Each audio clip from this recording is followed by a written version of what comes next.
सभी प्यारे बच्चे को गुड इवनिंग। आ जाइए बाबू, आज का सेशन हम लोग ऑन कर रहे हैं। जैसा कि आप देख रहे हो, बिहार एसएससी CGL 4 बेहतर तैयारी के साथ हमारे महाभंडारा के साथ जुड़ सकते हैं।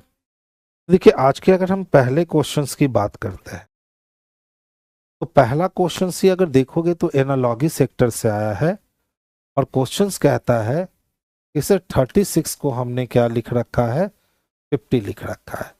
तो सबसे पहले तो यही समझ में आता है कि सर अगर हम 14 जोड़ देना 36 में तो हमें 50 मिल जाएगा। लेकिन फिर यहाँ प्रोपोर्शन के साथ 49 है। अगर हम 49 में 14 जोड़ते हैं तो 9 4 13, ठीक है। 13 के लिए 3 4 1 5 1 6 63 आने चाहिए, जो कि हमारे ऑप्शन में दूर दूर तक नहीं देख रहे हैं। इसका मतलब ये लॉजिक संभव नहीं है। ठीक है, चलिए कुछ और लॉजिक सोचते हैं। अब देखो, अगर हम ध्यान से देखें तो यहाँ तो हमारे पास 36 है, तो हम कह सकते हैं कि सर ये 6 का स्क्वायर दे रखा है और यहाँ 49 यानी ये 7 का स्क्वायर दे रखा है। अच्छा, अगर ये भाई साहब 6 का स्क्वायर है, हम यहाँ 7 का स्क्वायर और +1 कर दे तब भी तो हम 50 को ला सकते हैं। तो जब यहाँ 7 का स्क्वायर है तो यहाँ 8 का स्क्वायर और +1 कर दे तो 8 8 64 एक 65 ला सकते हैं। अगर 65 मिल गया तो ठीक है, नहीं तो कोई और लॉजिक ढूंढेंगे, लेकिन ढूंढने की जरूरत तो पड़ेगी नहीं। 65 हमारा लॉजिक मिल चुका है, यानी ऑप्शन नंबर डी ही हमारे लिए बेस्ट और सबसे सुटेबल आंसर है। तो आंसर प्यारे बच्चे हम लोग ऑप्शन नंबर डी को लगा लेंगे। ध्यान से देखेंगे, 16 में हमने 2 जोड़ा तो 18 हो गए, और 18 में 2 जोड़ लिया तो भैया 20 हो गया। तो इसी तरह से 13 में 2 जोड़ेंगे 15, 15 में 2 अगर जोड़ते 17 होता, कैंसिल हो गया। फिर से देखो, 13 में 2 जोड़ोगे 15 और 15 में 2 जोड़ोगे 17, बच गया तो चेक करेंगे। देखो, 11 में 2 जोड़ रखा हूं तो 13 हो जा रखा है, तो 8 में 2 जोड़ेंगे तो 10 हो जाएगा, मिल रहा है अभी तक। अब 13 से 21 आने का मतलब है कि हम लोग को 8 जोड़ना पड़ेगा, तो 10 से 18 जाने का मतलब है हम लोगों को 8 जोड़ना पड़ेगा।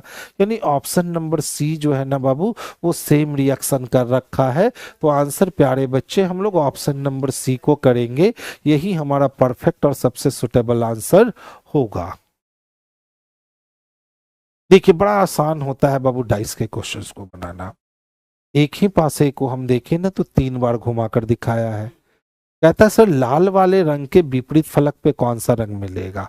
तो देख लो, लाल को हम यहाँ देख पा रहे हैं, लाल को जानने वाला काला और हरा है। अब देखो तो एक साथ कहीं काला और हरा तो नहीं दिखता है, तो नहीं। तो जब 2 एलिमेंट कॉमन नहीं दिख रहे हैं तो सिंगल एलिमेंट वाले से काम चलाएंगे। तो देखिए, इसमें भी काला कॉमन है और इसमें भी काला कॉमन है। काला से लाल जाने के लिए क्लॉकवाइज घूमना पड़ेगा, तो काला से क्लॉकवाइज घूमेंगे तो पीला आएगा, यानी लाल का अपोजिट पीला हो जाएगा। यही हमारे लिए बेस्ट आंसर है। ऑप्शन नंबर सी को हम अपने लिए परफेक्ट और सबसे सुटेबल आंसर बना लेंगे। यांगडेन बिंदु ए से ड्राइव करना शुरू करता है और दक्षिण की ओर, यानी बिंदु ए से दक्षिण की ओर 14 किलोमीटर चलता है, फिर दाईं ओर मुड़ करके 13 किलोमीटर चलता है। चलिए, फिर दाईं ओर मुड़ता है और यहां से वो दाईं ओर मुड़ के बच्चे 17 किलोमीटर चलता है। फिर से वो दाईं ओर मुड़ करके 19 किलोमीटर चलता है, और अंत में वो दाईं ओर मुड़ता है और 3 किलोमीटर चलता है। अंत में दाईं ओर मुड़ के 3 किलोमीटर चल करके और बिंदु पी पे रुक जाता है। प्रश्न पूछे गए हैं, बिंदु ए पर दोबारा पहुंचने के लिए उसे कितनी दूरी तय करनी होगी। तो बिंदु ए पर दोबारा पहुंचने के लिए उसे बेस्ट में जाना होगा। अब देख लो, ये पूरा डिस्टेंस 19 है, उसमें से 13 हट गया, तो 6 किलोमीटर बेस्ट में उसको जाना पड़ेगा। 6 किलोमीटर पश्चिम की ओर प्यारे बच्चे, ऑप्शन नंबर बी में दे रखा है। तो बाबू आंसर हम लोग बी को करेंगे, यही बेस्ट और सबसे सुटेबल आंसर होगा। नेक्स्ट वन की ओर चलते हैं। अब देख लो, कहता है सर 98 लोग हैं टोटल, ठीक है। एफ आई दाएं छोर से 12 पोजीशन कैप्चर करता है, जबकि वायु बाएं छोर से 86। तो 86 और 10 96, 97 और 1 98, यानी टोटल 98 पोजीशन कैप्चर हो गए। 7 पोजीशन ज्यादा आ रहा है, 7 में से 2 की कमी कर दिए तो 5 हो गया, यानी ऑप्शन नंबर ए हमारे लिए परफेक्ट आंसर हो गया। ध्यान से देखो, 2 तरीके से आप बना सकते हो। एक तो आप लाइन अरेंजमेंट की मदद से बना सकते हो इस क्वेश्चंस को कि सर टोटल हमारे पास जो लोग थे वो 91 लोग। अब कहता है एफ आई दाएं छोर से 12 है जबकि वायु बाएं छोर से 86 है। अगर वायु की बात करें तो उसका पोजीशन 86 हो जाता है। अब टोटल 91 लोग हैं और 91 में से 86 को देख लिया तो 87, 88, 90, 87, 88, 89, 90 और 1 91 हो गया, 91 लोग पूरा। अब जबकि कहता है कि एफ आई दाएं छोर से 12वां है तो 1 2 3 4 5 6 7 8 9 10 11 और ये 12 पोजीशन पे दाएं छोर से कौन बैठा है तो एफ आई बैठा है।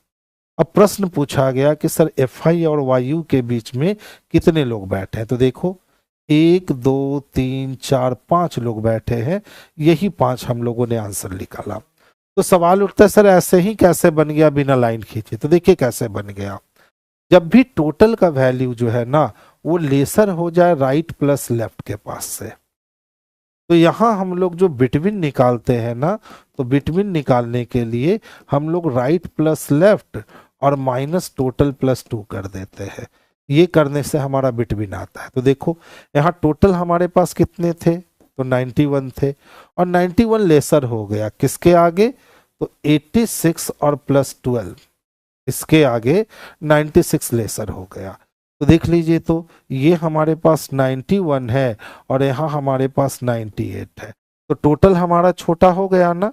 तो जैसे ही टोटल हो गया तो 98 में से 91 प्लस 2 को माइनस कर लेंगे, तो 98 में से हम लोग 93 को माइनस करेंगे, यानी हमारे पास बिटवीन आ जाएगा जो ओवरलैपिंग से बिटवीन होगा। हमने इसी का यूज करते हुए क्वेश्चंस को मुजवानी बना लिया था, लाइन खींचने की जरूरत हम लोगों को नहीं पड़ी थी। ध्यान से देखिए, ए बी की पुत्री है, तो ए जो है ना बच्चे वो पुत्री है, किसकी पुत्री है तो बी की पुत्री है, और सी की बहन है। तो ए ही बी की पुत्री भी है और ए ही सी की बहन भी है, ए सी की माता है। अब के ज्यों ही सी की माता होगी तो बी सी का और ए का पिता हो जाएगा। एल के का पिता है और एल जो है ना बच्चे वो के का पिता है। अब प्रश्न पूछ रहा है ए का एल से क्या संबंध है, तो किसका संबंध जानना है तो ए का संबंध जानना है। किससे जानना है तो एल से जानना है। तो अगर हम एल हैं तो ये मेरी बेटी हो गई और मेरी बेटी का बेटा या बेटी होगा तो वो पोता या पोती होगा, और पोता और पोती की बहन पोती होगी, तो पोती को क्या कहेंगे तो पुत्र की पुत्री कहेंगे। यानी ऑप्शन नंबर ए के लिए हम जाएंगे और ऑप्शन नंबर ए को ही हम परफेक्ट और सुटेबल आंसर बनाएंगे। कहता है सर 7 लोग हैं, एक सीधी पंक्ति में उत्तर की ओर मुख करके बैठे हैं, जी के दाईं ओर केवल 2 लोग बैठे हैं, तो जहां जी होगा उसके दाईं ओर केवल 2 लोग। तो टोटल हमारे पास 7 व्यक्ति थे, 1 2 3 की व्यवस्था हो गई, ये 4, ये 5, ये 6 और ये 7 बैठ गए। अब कहता है सर डी और बी के बीच में केवल 2 व्यक्ति हैं, तो डी और बी के बीच में जब केवल 2 व्यक्ति हैं, इससे स्पष्ट नहीं होगा कि किस साइड डी को रखना है और किस साइड बी को रखना है। ठीक है, छोड़ देंगे, आगे चलेंगे। फिर कहता है ए एफ के ठीक दाईं ओर बगल में है, और जहां भी एफ को रखेंगे उसके दाईं ओर बगल में हमें ए को जगह देना होगा। अभी भी कुछ भी कंफर्मेशन हमारे पास नहीं। फिर कहता है बी जी के ठीक बाईं ओर बगल में है, और जहां जी है उसके ठीक बाईं ओर बगल में बी है। अब देख लो बी और डी के बीच में 2 गैप था, तो 1 और 2 गैप करके डी यहां भी हो सकता है, या 1 और 2 गैप करके डी यहां भी हो सकता है। तो डी के लिए हमारे पास 2 पोजीशन मिलेंगे। डी और एफ के बीच कितने लोग हैं ये प्रूफ करना है। अब ध्यान से समझना, देखो अगर हमने डी को यहां जगह दिया, जैसा कि डी का 2 पोजीशन हमारे पास दिख रहा है और हमने डी को यहां जगह दे दिया, तो हमें ये मालूम है कि जी और ई के बीच कितने व्यक्ति हैं, 2 व्यक्ति। तो जी और ई के बीच 1 2 इधर हो नहीं सकता, लेकिन 1 2 करेंगे तो ई यहां हो जाएगा। अब देखो डी और बी के बीच 2 लोग हो गए, तो हम एफ को यहाँ और ए को यहाँ रख लेंगे, तो हमारी अरेंजमेंट तो कंप्लीट हो गई ना। अब पूछ रहा है डी और एफ के बीच कितने लोग हैं, तो डी और एफ के बीच 1 2 3 और 1 4 लोग हैं, तो यही 4 आंसर जाएगा। अब मन में एक चीज चल रहा होगा कि सर अगर मैं डी को इस कॉर्नर पे ना रख करके और डी को यदि मैं इस कॉर्नर पे रख दूं तो क्या होगा, अभी भी तो हमारे पास डी और बी के बीच में 2 लोग हो जाएंगे, तो बिल्कुल हो जाएंगे। फिर देखो वहां उसने कहा कि जी और ई के बीच भी 2 लोग हैं, तो ई यहाँ है तो 1 और 2 छोड़ के आप ई को यहाँ रख सकते हो। लेकिन अब एफ और ए के लिए जगह मिलेगा क्या, क्योंकि ये लगातार सीट लेगा। तो जो बच्चे ये सोच रहे थे उनका आंसर गलत हो जाएगा, और जो बच्चे ये सोच रहे थे वो बिल्कुल आंसर निकाल सकते हैं कि उनके बीच में 4 लोग बैठे हुए हैं। अच्छा वाला सेटिंग था। कहता है सर जो श्रृंखला दी गई है ना, उसमें कितने पी से पहले टी आया है और उसके बाद पी आया है। तो पी से पहले टी आया है और उससे बाद पी आया है, तो टी के बाद डबल पी ढूंढना है। तो देखिए टी के बाद डबल पी एक जगह मिला, टी के बाद डबल पी 2 जगह मिला, टी के बाद डबल पी 3 जगह मिला, और कहीं भी टी के बाद डबल पी हमें नहीं दिख रहे हैं। तो आंसर्स के रूप में हम लोग 3 का चयन करेंगे बाबू, यही हमारे लिए बेस्ट और सबसे सुटेबल आंसर होगा। चलो देखो जितनी भी कुर्सियां थी ये सभी के सभी कुर्सियां मेज थी, और कुछ मेज जो थे वो पलंग थे। कहता है सभी पलंग कुर्सियां हैं, तो सभी पलंग तो कुर्सी दिख नहीं रहा, यानी गलत हो गया। कुछ मेज कुर्सी है। अब देखिए जितना भी मेज है उसके कुछ हिस्से पे कुर्सी दिखता है, तो 2 नंबर सही है, और केवल 2 ऑप्शन नंबर डी में दिख रहा है। तो आंसर प्यारे बच्चे डी को कर लोगे। ध्यान से समझिएगा, लॉजिकल रीजनिंग का प्रश्न है। कहता अगले 3 दिनों के लिए ग्रांड रोड में पानी की पाइपलाइन कार्य योजना के कारण सड़क अगली सूचना तक यातायात के लिए बंद रहेगी। तो आने वाले 3 दिन की बात कर रहा है, कोई सड़क है, ठीक है। कौन सा सड़क का नाम है, तो ग्रांट रोड सड़क का नाम है, और उस सड़क पे पानी की पाइपलाइन बिछाने का काम हो रहा है। अब जिसके कारण सड़क को बंद कर दिया गया है और अगले 3 दिन तक यातायात उस सड़क पे रन नहीं करने वाला है। तो समस्या तो है। अब सोच लो हम जिस रास्ते से जा रहे हैं वो रास्ता ही बंद हो जाए, तो समस्या तो आएगी। तो समस्या का समाधान क्या करेंगे, तो ट्रैफिक पुलिस को ट्रैफिक डाइवर्जन को प्रभावी ढंग से समन्वयित करने के लिए ग्रांड रोड पर मौजूद कर्मियों की संख्या में वृद्धि करनी चाहिए। बिल्कुल करेंगे, ठीक है। ट्रैफिक पुलिस को प्रमुख समाचार पत्रों में ट्रैफिक डाइवर्जन और वैकल्पिक मार्गों के बारे में एक अधिसूचना जारी करनी चाहिए, जिससे ग्रांड रोड बंद होने तक आम जनता उपयोग में ला सकती है। हम ये भी कर सकते हैं। तो 1 नंबर एक्शन भी हमारा सुटेबल रूप से जाएगा और 2 नंबर एक्शन भी हमारा बच्चे सुटेबल रूप से जाएगा। तो हम दोनों कार्यवाही कर सकते हैं। तो ऑप्शन नंबर डी का चयन करेंगे बाबू, यही बेस्ट और सबसे सुटेबल आंसर होगा। देखिए क्या कहता है, कहता है सर हमने आपको 2 स्टेटमेंट दिया है। अब ये दोनों स्टेटमेंट या तो स्वतंत्र कारण हो सकते हैं या तो स्वतंत्र प्रभाव हो सकते हैं, या कोई एक कारण और दूसरा उसका प्रभाव हो सकता है। तो चलिए स्टेटमेंट को पढ़ते हैं। शहर एक्स के सरकारी प्राधिकारी सर्दियों के दौरान शहर में वायु प्रदूषण को कम करने के लिए विभिन्न समाधानों की खोज कर रहे हैं। तो स्टेटमेंट नंबर पहले ने बताया कि शहर कोई एक्स है। अब वहां के जो सरकारी कर्मचारी है ना, वो सर्दियों के मौसम में वहां के वायु प्रदूषण को कम करने का समाधान ढूंढ रहे हैं कि हमारे शहर का वायु प्रदूषण कैसे कम किया जा सकता है। अब कथन 2 कहता है पिछली सर्दियों के दौरान शहर एक्स में अस्थमा के मामलों में तीव्र वृद्धि देखी गई। तो अस्थमा एक प्रकार का सांस से होने वाला बीमारी है जिसमें पॉल्यूशन, वायु प्रदूषण का अहम रोल होता है।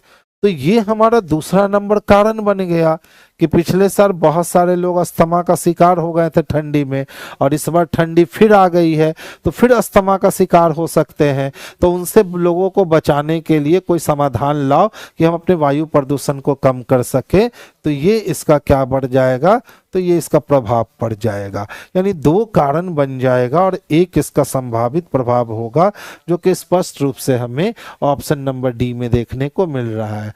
खुश रहिए बच्चे। नेक्स्ट क्वेश्चंस की ओर मूव करेंगे बच्चे। अब देख लो, इस क्वेश्चन में ए का अर्थ है कि आप डिवीजन लगा लो, ठीक है। बी का अर्थ है कि आप गुना कर लो। सी का अर्थ है कि आप प्लस कर लेना, और फिर कहता है डी का अर्थ है कि आप माइनस कर लेना। चलिए, तो बॉडमास का रूल लगाकर पहले डिवीजन करते हैं। तो 10 तिया 30 हो गए, तो अब ये 45 प्लस 3 और माइनस 7 दूना 14। तो 45 और 3 48 में से हम लोगों को 14 निकालना है, तो 34 आ जाएगा। 34 ऑप्शन नंबर बी में दे रखा है। तो परफेक्ट आंसर प्यारे बच्चे हम लोग ऑप्शन नंबर बी को लगाएंगे, यही बेस्ट और सबसे सुटेबल आंसर होगा।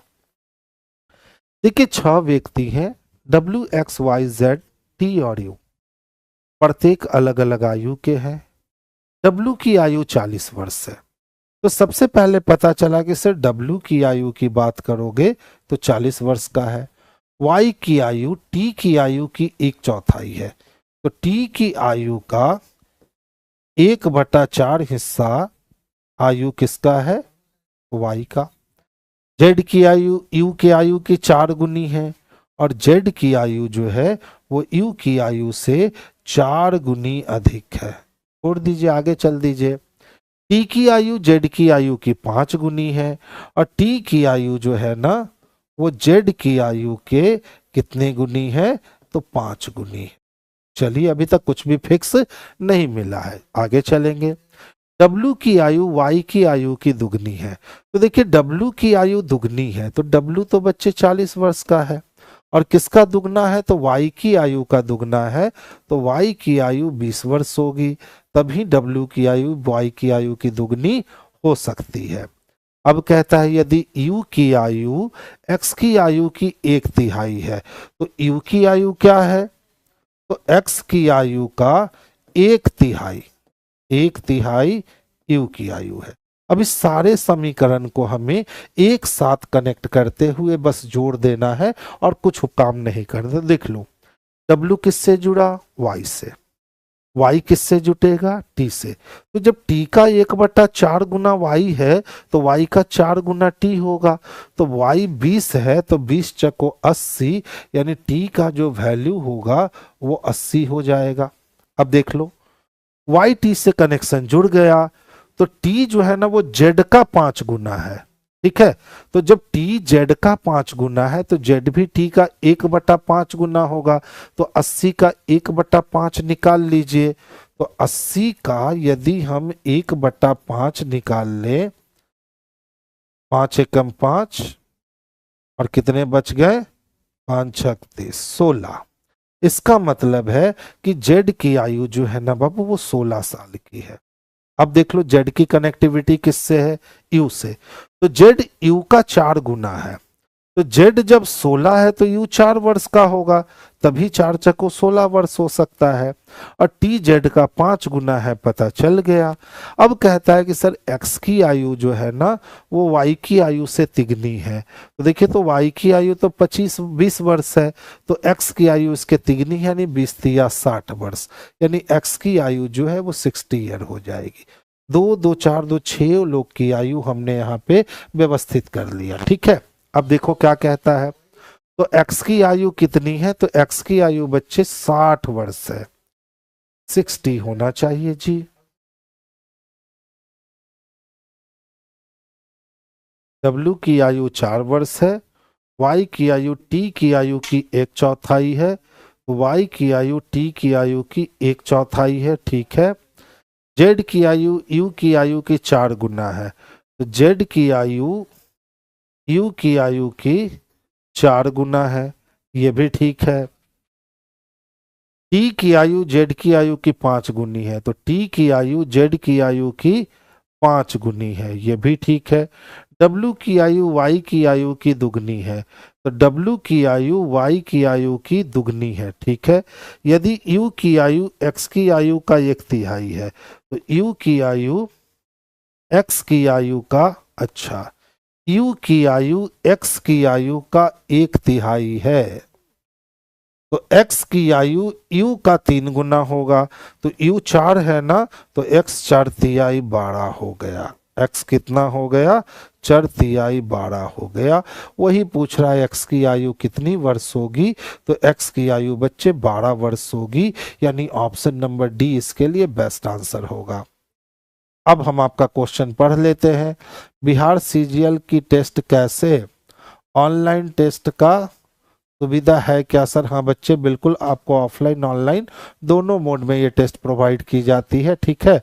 और बिहार एसएससी के लिए टेस्ट आपकी मंगलवार को होती है और गुरुवार को होती है, वीक में 2 दिन। एईडीओ के लिए आपकी टेस्ट सैटरडे और संडे को होती है, और हर टेस्ट का डिस्कशन उसके नेक्स्ट डे यूट्यूब पे होता है। तो आप इसके लिए प्लेटफॉर्म ऑनलाइन टेस्ट सीरीज आप ज्वाइन कर लो, प्ले स्टोर से जा करके आप वहां पे डाउनलोड कर लो, वहां पे आपको सारी टेस्ट मिल जाएगी। अच्छा ध्यान दीजिएगा, जो फिगर अंदर था ना, वो फिगर बाहर निकल के आ जाता है, ठीक है। तो जो फिगर अंदर है वो फिगर बाहर निकल के आएगा, तो बाहर निकल के तो यहाँ पेंटागन आया है, इसका मतलब यहाँ अंदर क्या होने वाला है? तो अंदर सिर्फ पेंटागन होने वाला है। ये वाली फिगर किस में दिख रही है? तो ऑप्शन नंबर सी में स्पष्टता दिख रही है। तो आंसर प्यारे बच्चे हम लोग ऑप्शन नंबर सी को लगाएंगे। हाँ बच्चे, टीआरई 4.0 का भी टेस्ट होता है। आपको प्लेटफॉर्म ऐप पर 17 से 18 टाइप के टोटल टेस्ट चलते हैं, तो आपकी सुविधा के जो भी टेस्ट है वो सब आपको वहां मिल जाएंगे। अब देख लो, सबसे पहले देखोगे तो मिरर को दाएं साइड रखेंगे ना, तो पी अपनी पोजीशन चेंज करेगा, यानी पहला लेटर पी चाहिए। अब देख लो, आर भी अपनी पोजीशन चेंज करेगा मिरर इमेज में, तो ये वाला ऑप्शन कैंसिल हो गया। अब दोनों में अंतर ढूंढो कहाँ है, तो देख लो अंतर यहां दिख रहा है, तो यहां तो 9 है ना, तो 7 तो नहीं चाहिए। ऑप्शन नंबर सी आंसर हो गया। देखिए वेट की बात करें, कहता है सर प्रत्येक स्वर को अंग्रेजी वर्णमाला क्रम में उसके ठीक बाद वाले अक्षर से बदल दीजिए, तो ई एफ में बदल जाएगा और आई जे में बदल जाएगा। और प्रत्येक व्यंजन को अंग्रेजी वर्णमाला क्रम में उसके पीछे के अक्षर से, तो डब्ल्यू के पहले क्या हो जाएगा? तो भी, जी के पहले एफ, एच के पहले जी और टी के पहले एस हो जाएगा। हो गया।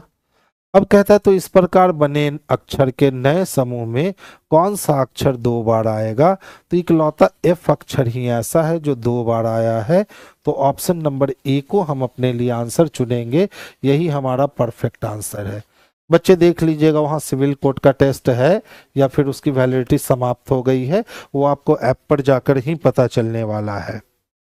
अब देख लो 4 अक्षर समूह दिए गए हैं, जिसमें से 3 एक समान रिएक्ट कर रहा है और एक अक्षर समूह अलग है। तो देख लो 8 में यदि 4 जोड़ेंगे 12 मिलेगा क्या? और 19 में 3 जोड़ेंगे तो 22 मिलेगा ना, ठीक है। और 6 में 4 जोड़ेंगे तो 10 मिलेगा, और 15 में 4 जोड़ेंगे तो 19 मिलेगा। तो सब में 4 जोड़ा है, बी में 3 जोड़ा है, ऑप्शन नंबर बी ही हमारा अदर से डिफरेंट हो गया। तो आंसर प्यारे बच्चे ऑप्शन नंबर बी को कर लेंगे। फिर से ऑड मैन आउट ही दे रखा है, तो देखो 19 से 18 होने का मतलब है 1 की कमी, और 12 से 11 होने का मतलब है 1 की कमी। इसी तरह से 18 से 17 होने का मतलब है 1 की कमी, लेकिन 15 से 13 होने का मतलब है 2 की कमी। तो यही बी नंबर हमारा अदर से डिफरेंट हो गया, क्योंकि पूरे फंक्शन में 1 की कमी हो रही थी, लेकिन ऑप्शन नंबर बी में बच्चे 2 की कमी हो रही थी।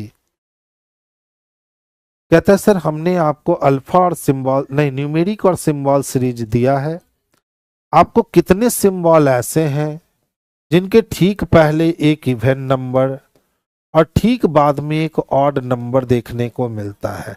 तो सिंबल को तो ढूंढना बाबू आसान है। तो देखिए सिंबल के पहले इवन नंबर नहीं, कैंसिल। सिंबल के पहले इवन नहीं, सिंबल के पहले इवन नहीं, सिंबल के पहले इवन है लेकिन बाद में ऑड नहीं, सिंबल के पहले इवन है लेकिन बाद में ऑड नहीं, सिंबल के पहले इवन नहीं, सिंबल के पहले इवन नहीं, यानी एक भी नहीं मिलता है। ऑप्शन नंबर सी के साथ जाएंगे जो कि बेस्ट और सबसे सुटेबल आंसर होगा। नेक्स्ट वन को देखेंगे। देखिए हमारे पास संख्या क्या दी गई है, तो 9361457 यही संख्या है। प्रत्येक सम अंक में 2 जोड़ा जाए, तो इसमें जितने भी सम अंक दिख रहे हैं ना उसमें आपको 2 जोड़ देना है। तो 2 ही सम अंक दिख रहे थे और प्रत्येक भी सम अंक में 1 घटाना भी है। तो 8 2 0 4 और 6 हो गया। इस प्रकार बनी नई संख्या में बाएं से दूसरा अंक 2 होगा और दाएं से तीसरा अंक 6 होगा। इसका योगफल चाहिए, तो 2 और 6 का योगफल हम निकालेंगे तो योगफल 8 मिलने वाला है, जो कि ऑप्शन नंबर ए में हमें स्पष्ट रूप से दिख रहा है। तो आंसर बच्चे हम लोग ऑप्शन नंबर ए को कर लेंगे।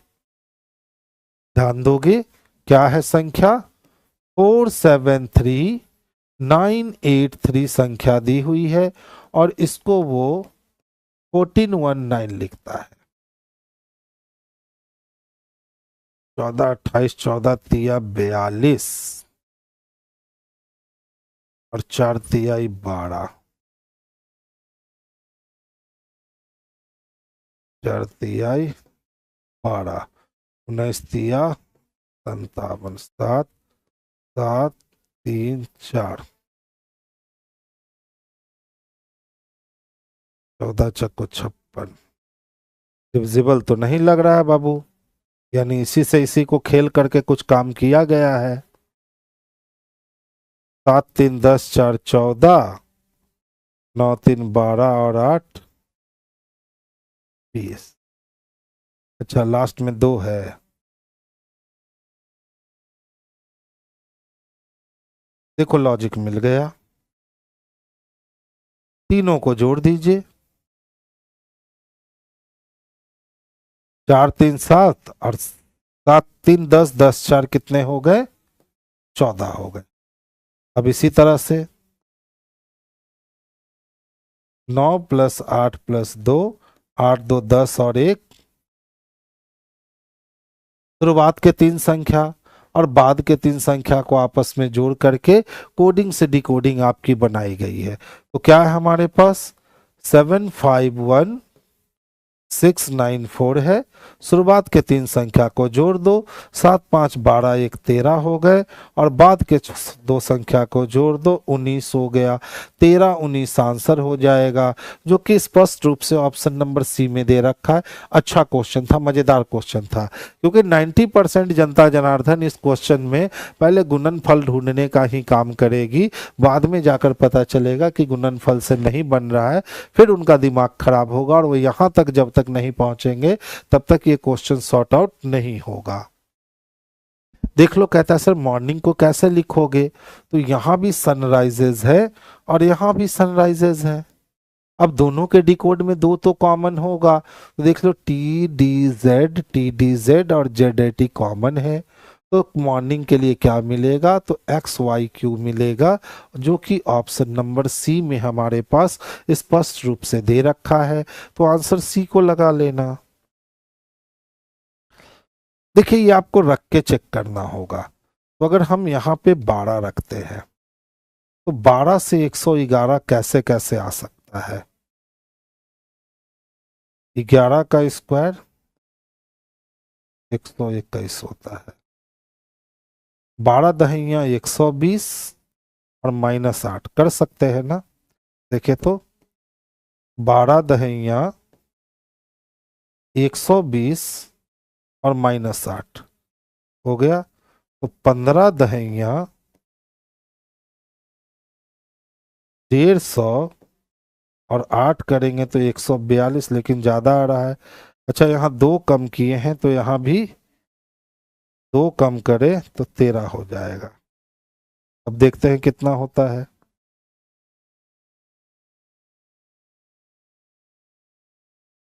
13 पचे 65 का 5, हाथ में बचा कितना 6, 13 और 6 19, 195।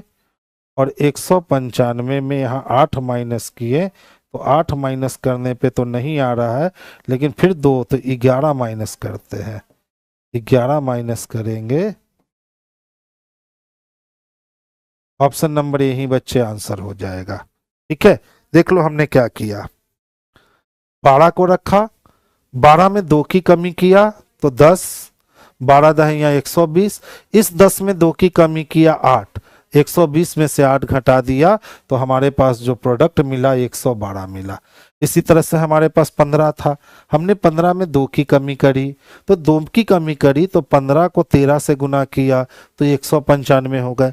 फिर 13 में 2 की कमी करी तो 11 हो गए, 195 में 11 घटा दिए तो 184 आ गया। यही हमारे लिए आंसर है। सर ये टेस्ट मिल क्यों नहीं रहा है? प्लेटफॉर्म ऑनलाइन टेस्ट पे जाइए, वहां आपको ये टेस्ट मिल जाएगा। ये बिहार एसएससी की CGL plus Bihar SSC level 2 यानी 10+2 और बिहार एसएससी सीजीएल की कंबाइंड टेस्ट है बच्चे।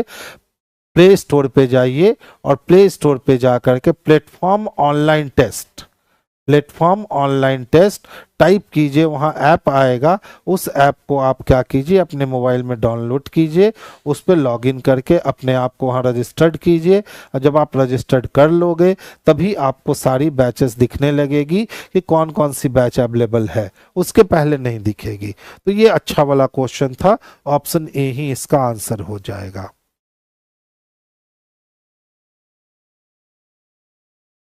अच्छा देखो तो, अगर हम 7 को 4 से गुना करें तो 7 चको 28 होगा और प्लस 2 कर दें 30 मिल जाएगा ना। इसी तरह अगर हम 4 को 4 से गुना करते हैं तो 4 चको 16 हो जाएगा और प्लस 2 कर दे तो 18 हो जाएगा। तो सेम काम अगर हम करें 6 को 4 से गुना तो 6 4 की 24 25 26, लेकिन बहुत छोटी संख्या दी हुई है तो 1 को पकड़ते हैं 4 से गुना करते हैं तो 4 होता है और प्लस 2 कर दे तो 6 होता है। यानी वाट के जगह पे अगर हम 1 रख देंगे ना तो हमारे पास 6 चल के आ जाएगा। तो आंसर हमारा बच्चे ए हो गया। ठीक है, जब डाउनलोड कर लिए हैं तो रजिस्टर्ड कीजिए, अपना मोबाइल नंबर डाल के देखिए, वहाँ रजिस्टर्ड और लॉगिन होगा। तो पहले रजिस्टर्ड कीजिए, मोबाइल नंबर ईमेल आईडी पूछेगा, जब रजिस्टर्ड कीजिएगा ओटीपी आएगा, उस ओटीपी से कनेक्ट कीजिएगा, आपका ऐप खुलने लगेगा। ठीक है बच्चे, अब देख लो, कहता है सर मोड़ने पर कौन सा नहीं बनाया जा सकता। तो एक्स और सी अपोजिट है, डी और जी अपोजिट है, ए और एफ अपोजिट है। अपोजिट वाले सरफेस को साथ में नहीं रख सकते। तो देखिए एक्स का अपोजिट सी है, रख सकते हैं। ए का अपोजिट एफ है, यानी ये बनेगा। अब देखिए डी का अपोजिट जी है, सी का अपोजिट एक्स है, ये भी बनेगा। ए का अपोजिट एफ बच गया और एक्स का अपोजिट सी, ये भी बनेगा। पूछ रहा था कौन नहीं बनाया जा सकता है, तो डी को नहीं बनाया जा सकता है। यही हमारे लिए बेस्ट और सबसे सुटेबल आंसर होगा। तो आंसर प्यारे बच्चे डी को लगा लेना।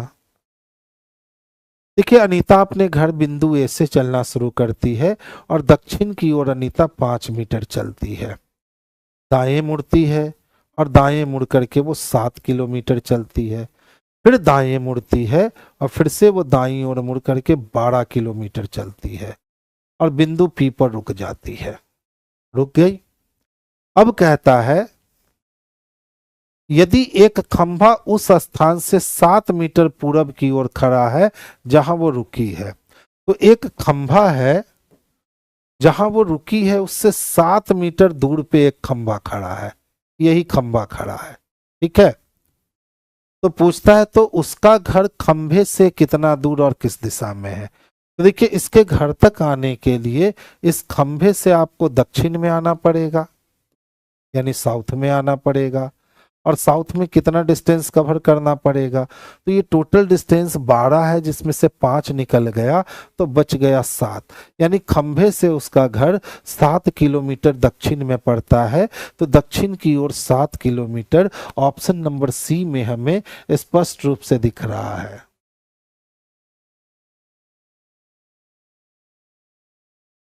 ये टेस्ट नहीं मिल रहा है नासिर भाई।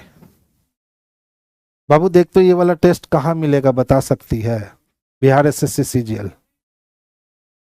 हाँ वो तो पता चल रहा है, आके बच्चे का कमेंट थोड़ा पढ़ ले। बता दिए लेकिन मिल नहीं रहा है बच्चे को। बाबू होम पेज पे बिहार एसएससी लिखा होगा, आप उसको टाइप कीजिए, मिल जाएगा। ठीक है, लॉगिन कर लिया आपने तो होम पेज को खोलिए। होम पेज पे बिहार एसएससी लिखा होगा, आप उसको खोलिए। वहां आपको बिहार एसएससी से रिलेटेड बैच टेस्ट के जितने भी होंगे वो मिल जाएंगे। नेक्स्ट क्वेश्चंस की ओर मूव करेंगे। देखिए 29 लोग खड़े थे, ठीक है। अब के एल एम दाएं छोर से 8वां, जबकि पी क्यू आर बाएं छोर से 12। तो 12 कुर्सी ये ले गया, 8 कुर्सी ये ले गया, 12 8 20 कुर्सी ले गया। तो 29 में से 20 कुर्सी चला गया तो 9 कुर्सी बच गया, जो उन दोनों के ठीक बीच में होगा। ध्यान से देखो, यहाँ टोटल कितने लोग हैं? तो टोटल 29 लोग हैं। अब कहता है के एल एम दाएं छोर से, के एल एम दाएं छोर से 8वें नंबर पर है। और फिर कहता है P R Q, P R Q बाएं छोर से 12वें नंबर पर है। तो 12 8 कितना हो गया? 20। 20 के बाद 21 22 23 24 25 26 27 28 और 1 29, यानी बीच में टोटल लोग कितने हो गए? तो 9 लोग इनके बीच में आएंगे। ऑप्शन नंबर सी हमारे लिए जो है वो बेस्ट और सबसे सुटेबल आंसर होगा। यदि कल मंगलवार होगा, तो जब कल मंगलवार होगा तो आज सोमवार है, और आज से 100 दिन बाद आज क्या है? तो आज मंडे है, क्योंकि कल मंगलवार होगा, यानी भविष्य कह रहा आने वाले कल मंगलवार है, तो आज सोमवार है। हम लोग चुपचाप 100 को पकड़ेंगे और 7 से दे देंगे भाग। तो 7 एकम 7, बच गया 30, 7 चको 28 और शेषफल बच गए 2। क्योंकि आगे जाने को बोला है तो आगे जाने को कहा गया, तो मंडे में यही 2 दिन हम जोड़ देंगे। ट्यूसडे छोड़कर वेडनेसडे हमारा आंसर हो जाएगा। बुधवार ऑप्शन नंबर ए में दे रखा है प्यारे बच्चे, तो आंसर हमारा ऑप्शन नंबर ए जो है ना, यही परफेक्ट और सबसे सुटेबल आंसर होगा।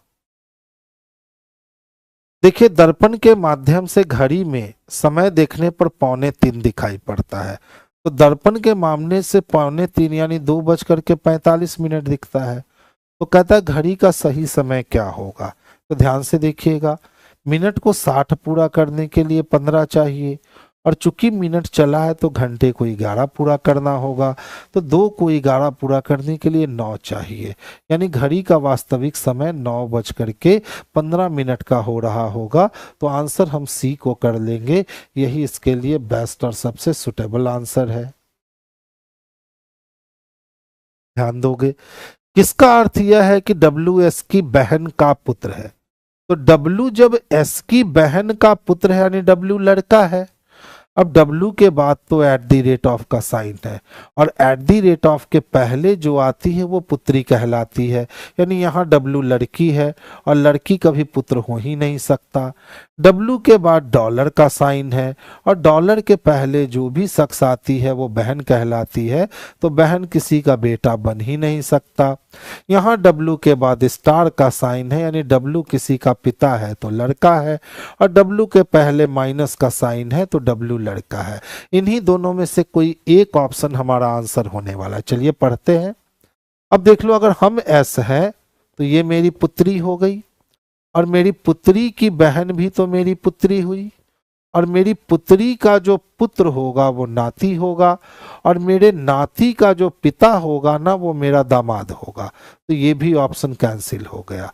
जब 3 ऑप्शन को आपने काट दिया तो चौथे ऑप्शन को कुछ करने की जरूरत नहीं है, वही आपके लिए बेस्ट और सबसे परफेक्ट आंसर होगा।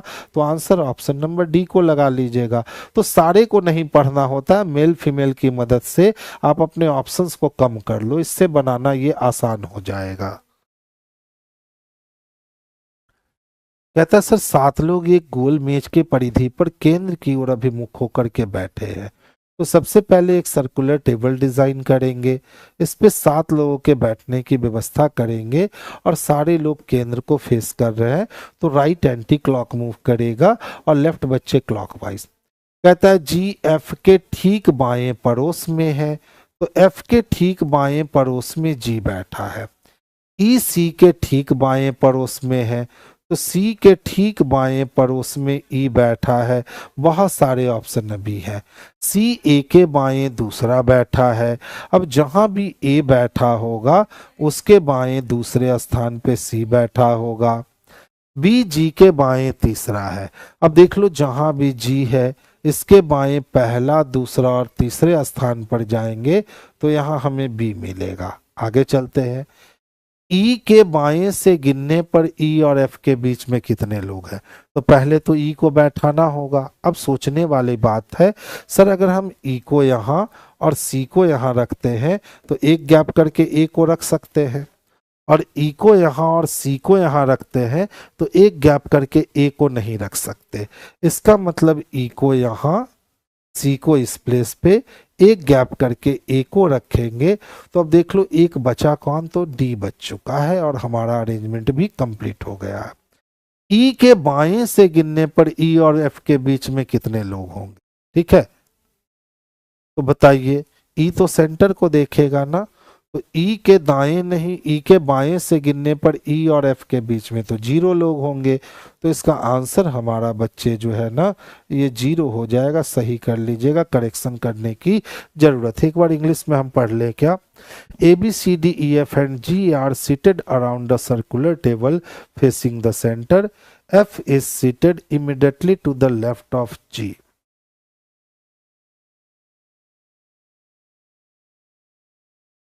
ठीक है, देख लो एफ जी के बाएं ठीक पर उसमें था ना। ठीक है, जो इंग्लिश में क्लियर कर दिया। आ जाइए थोड़ा सा इंग्लिश वाले से चल लेते हैं, ज्यादा परफेक्ट लग रहा है। देखिए, F is seated immediately to the left of G, यानी जी के इमीडिएट लेफ्ट में कौन है, तो एफ है। फिर कहता है E is seated immediately left of C, तो सी के इमीडिएट लेफ्ट में कौन है, तो ई है। Next one, C is seated second to the left of A, और C is seated second to the left of A. बहुत बढ़िया। B is seated third to the left of G, G के left में पहला, दूसरा और तीसरा position किसके लिए, तो बी के लिए। How many peoples are seated between F and E when counting from the left of E? चलिए अब देखिए, E के दाएं C, एक छोड़ के A नहीं, E के दाएं C और एक छोड़ के A। अब D हमारा यहाँ बैठेगा और E के लेफ्ट से काउंट करते हुए E और F के बीच में जाने हैं, तो E और F के बीच में 2 लोग आएंगे, यानी ऑप्शन नंबर ए जो है यही हमारे लिए बेस्ट और सबसे सुटेबल आंसर हो जाएगा। बच्चे मिलेगा आपको वहीं पे, आप वहां सारा तलाशिए। ठीक है, नहीं तो अभी हमारी टेक्निकल टीम तो सामने नहीं है, आते हैं तो हम आपको उनसे कंसल्ट करवा देंगे। होम पेज पे जाइए, वहां मिल जाएगा। देखिए क्या कहता है, एक महिला की ओर इशारा करते हुए आदमी ने कहा, उसके पिता मेरे पिता के इकलौते पुत्र हैं। तो आदमी के पिता का इकलौता पुत्र तो आदमी खुद होगा, और वही आदमी महिला का पिता है, तो महिला उसकी पुत्री है। तो उस आदमी का उस महिला से क्या संबंध है, तो वो आदमी जो है ना वो पिता है। ऑप्शन नंबर सी इसके लिए बेस्ट और सबसे सुटेबल आंसर होगा। देखिए, कोई महिला थी और इसकी ओर इशारा करते हुए किसने कहा? तो आदमी ने कहा। आदमी ने कहा उसके पिता यानी महिला के कोई पिता है, मेरे पिता के इकलौते पुत्र हैं। तो आदमी के पिता का यह शख्स जो है वो इकलौता पुत्र है। तो अब बताओ, आदमी के पिता का इकलौता पुत्र तो ये आदमी खुद होगा।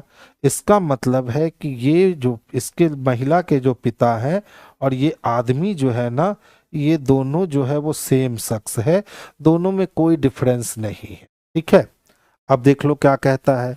आदमी का उस महिला से क्या संबंध है? तो आदमी तो यही है ना, तो ये आदमी इस महिला का पिता है, यानी ऑप्शन नंबर सी को हम अपने लिए परफेक्ट आंसर बनाएंगे। देखो, गणेश दक्षिण दिशा में 5 मील चलता है, ठीक है, और पूरब की ओर मुड़ गया, फिर 5 मील चला और फिर अपने बाईं ओर मुड़ करके 10 मील चलता है, रुक जाता है और फिर बाईं ओर मुड़ के 5 मील चल के रुक जाता है। अब गणेश अपने आरंभिक बिंदु से कितना दूर है? तो गणेश बच्चे अपने आरंभिक बिंदु से 5 किलोमीटर दूर खड़ा है, यानी ऑप्शन नंबर ए हमारे लिए बेस्ट आंसर होगा। ममता और नंदिनी सुबह में शतरंज खेल रही थी। अगर नंदिनी सूर्य उदय की तरफ देख रही है, यानी पूरब में देख रही है, तो ममता किस दिशा में देख रही है? तो पश्चिम में देख रही है। बउआ का झुनझुना वाला क्वेश्चन है। देखिए, 11 से 15 होने का मतलब है 4 बढ़ेगा, ठीक है, तो 15 से 4 बढ़ाएंगे ना तो 19 हो जाएगा, यानी एस चाहिए। एक ही ऑप्शन में एस है। आगे भी चलते हैं। 11 में 4 जोड़ेंगे 15, तो 15 में 4 जोड़ेंगे बच्चे तो 19 हो जाएगा। इसी तरह 9 में 4 जोड़ेंगे 13 और 13 में 4 जोड़ेंगे तो 17 हो जाएगा, यानी ऑप्शन नंबर सी को छोड़कर और भी कोई हमारा आंसर हो ही नहीं सकता है। देखिए, दाएं सिरे से 18वें वर्ण के दाईं ओर 5वां वर्ण कौन होगा? तो दाएं के दाएं बोल रहा है। पहले बोला दाएं से 18वां जाइए और के दाएं 5वां जाइए। सेम डायरेक्शन है, आप माइनस करोगे, 18 में से 5 माइनस करोगे 13। कहां से 13? तो राइट हैंड से 13। चलिए राइट हैंड से 13 खोजते हैं, ठीक है। 3 3 6 3 9 3 12 और 1 13, टी मिल जाएगा, यानी ऑप्शन नंबर बी हमारे लिए बेस्ट और सबसे सुटेबल आंसर हो जाएगा। देखिए, कुछ लड़के जो है ना वो क्रिकेटर है, तो अगर हम लड़के की बात करें तो सभी तो नहीं, लेकिन इसमें से कुछ जो है वो क्रिकेटर है और कुछ लड़कियां भी क्रिकेटर है, कुछ लड़कियां भी क्रिकेटर है। सभी लड़कियां क्रिकेटर तो दिख नहीं रही है, कुछ क्रिकेटर लड़कियां हैं, तो कुछ क्रिकेटर आपको लड़कियां दिख रही हैं, तो 2 नंबर सही है, यानी ऑप्शन नंबर डी अनुसरण करेगा। एक ही पासे को 4 बार घुमाया और बोला 5 के अपोजिट सरफेस पे कौन मिलेगा? तो 5 को जानने वाला 1 3 है। अब फिर से देख लो, यहाँ पे 1 3 दिख रहा है, तो 1 3 कॉमन हो गया और 5 का अपोजिट 2 हो गया, यानी ऑप्शन नंबर बी इसके लिए बेस्ट और सबसे सुटेबल आंसर हो गए। देख लो, एच को पी से जब मिलवाना है तो जेड के दोनों तरफ साइन का मुख खुला है, लेसर है और ग्रेटर है, चाइना वॉल बन गया, कंप्लीट गलत हो गया। क्यू को मिलवाना है ई से और क्यू से ई तक का सफर तय करेंगे, तो ग्रेटर और ग्रेटर में ग्रेटर स्ट्रांग होगा, यानी ई ग्रेटर होगा क्यू से, यह भी गलत हो गया। आगे चलिए, U को W से मिलवाना है, U को W से मिलवाएंगे तो ग्रेटर और इक्वल में ग्रेटर स्ट्रांग होगा। जब 3 को हम लोग ऑलरेडी काट चुके हैं तो चौथा नंबर को चेक नहीं करना है, वही हमारा आंसर होगा। यही परफेक्ट और सबसे सुटेबल आंसर है।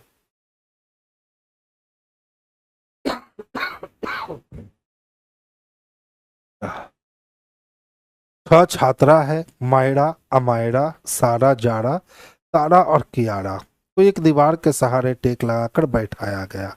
उन सभी का मुख उत्तर की ओर था। अमायरा मायरा के बाईं ओर दूसरी है, पहली नहीं दूसरी है।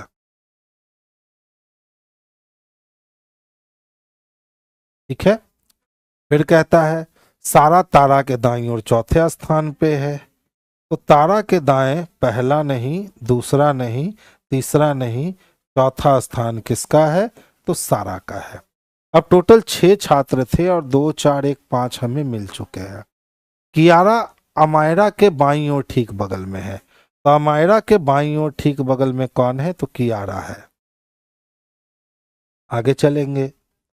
तारा एक सिरे पर बैठी है। जब तारा एक सिरे पर बैठी है तो दूसरे को यहां रहना पड़ेगा। अब देखिए, कियारा यहां रखे, अमायरा यहां रखे, तो एक अलग छोड़ करके मायरा नहीं रख सकते। लेकिन अगर हम कियारा को यहां रखते हैं और अमायरा को इस प्लेस पे रखते हैं तो एक छोड़कर यहाँ मायरा को रख सकते हैं। अब एक जो लड़की बची हुई है उसको यहाँ बैठा लीजिए। तो एक लड़की जारा बैठी हुई है, तो यहाँ हम जारा को रख लेंगे और हमारी अरेंजमेंट कंप्लीट हो जाएगी। कौन सी 2 छात्राएं दोनों सिरों पर बैठी है? तो तारा और मायरा जो है वो दोनों सिरे पर बैठी हैं, जो कि स्पष्ट रूप से ऑप्शन नंबर बी में देखने को मिल रखा है। देखिए, क्या बैंकिंग के क्षेत्र में हड़ताल पर प्रतिबंध लगाना चाहिए? कहता है नहीं, हड़तालों पर प्रतिबंध से श्रम अधिकारों की अवहेलना होती है। बिल्कुल सही कह रहा है कि अगर हम हड़ताल पे प्रतिबंध लगा देंगे तो जो श्रमिक होते हैं वो अपनी मांग को कभी रख नहीं पाएंगे। ठीक है, क्योंकि हड़ताल क्यों करते हैं? वो अपनी मांग को सामने रखने के लिए करते हैं, और हड़ताल करने का अधिकार उनसे छीन लेंगे तो वो एकजुट नहीं हो पाएंगे और फिर अपनी मांग को नहीं रख सकेंगे। वही कहता श्रम अधिकारों की अवहेलना होती है। बिल्कुल सही कह रहा है। दूसरा कहता हाँ, हड़ताल से लोगों को कठिनाई होती है। ये भी सही कह रहा है। अगर 10 दिन बैंक में हड़ताल चल रहा है तो सोचिए हम लोग को कितनी परेशानी होगी।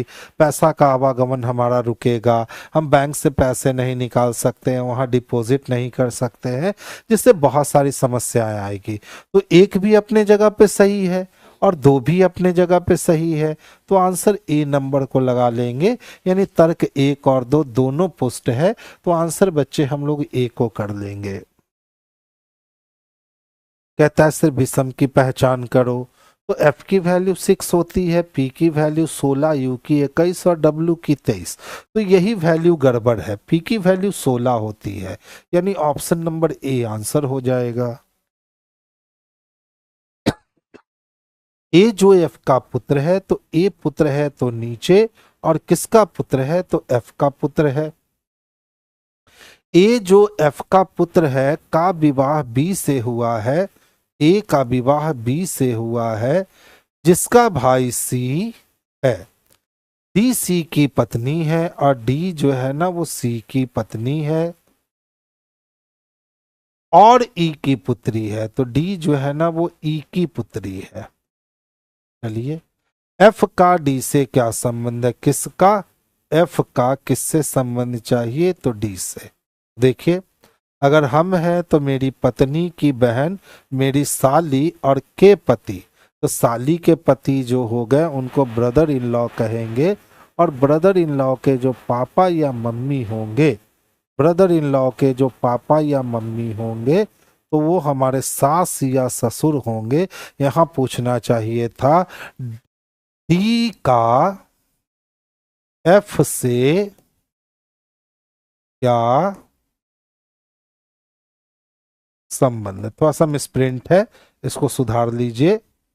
एफ का डी से संबंध नहीं पूछ रहा है बच्चे, डी का एफ से संबंध पूछ रहा है, और हम बहू को आंसर लगा देंगे कि डी जो है ना वो एफ की बहू है। तो आंसर में थोड़ा सा वहां क्वेश्चन में परिवर्तन कर लीजिए।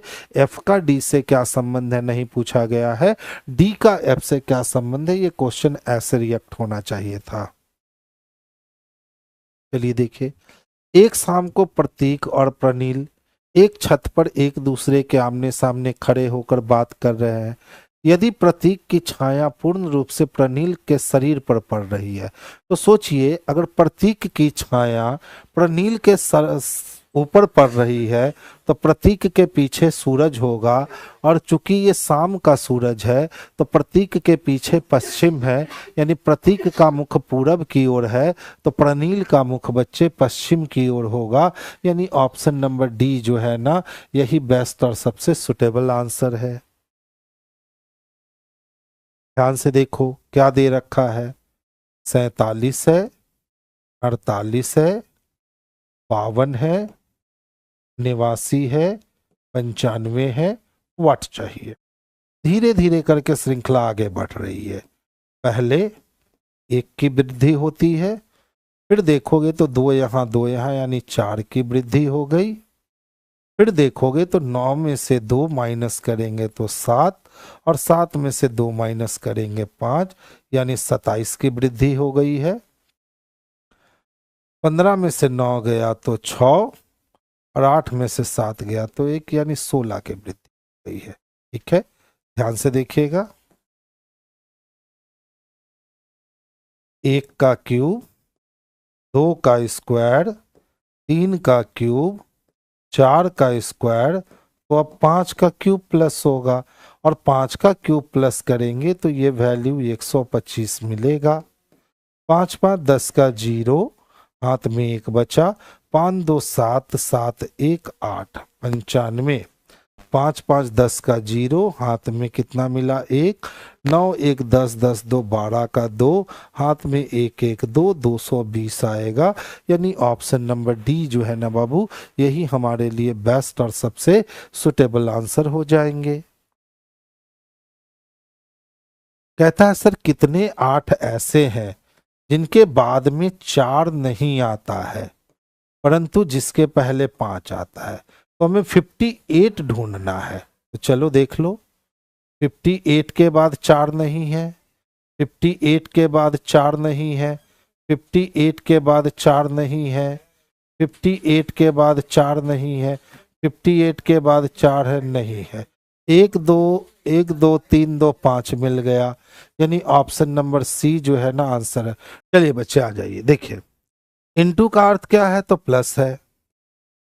चलिए अब डिवीजन का अर्थ सर माइनस है, प्लस का अर्थ सर इनटू है।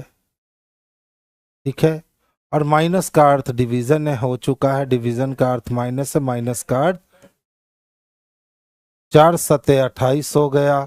ठीक है, अब 20 और 40 कितने 60, 60 में से 14 को घटा लीजिए तो 46 आंसर हो जाएगा, ऑप्शन नंबर ए। देखिए प्रत्येक फल कीड़ा है,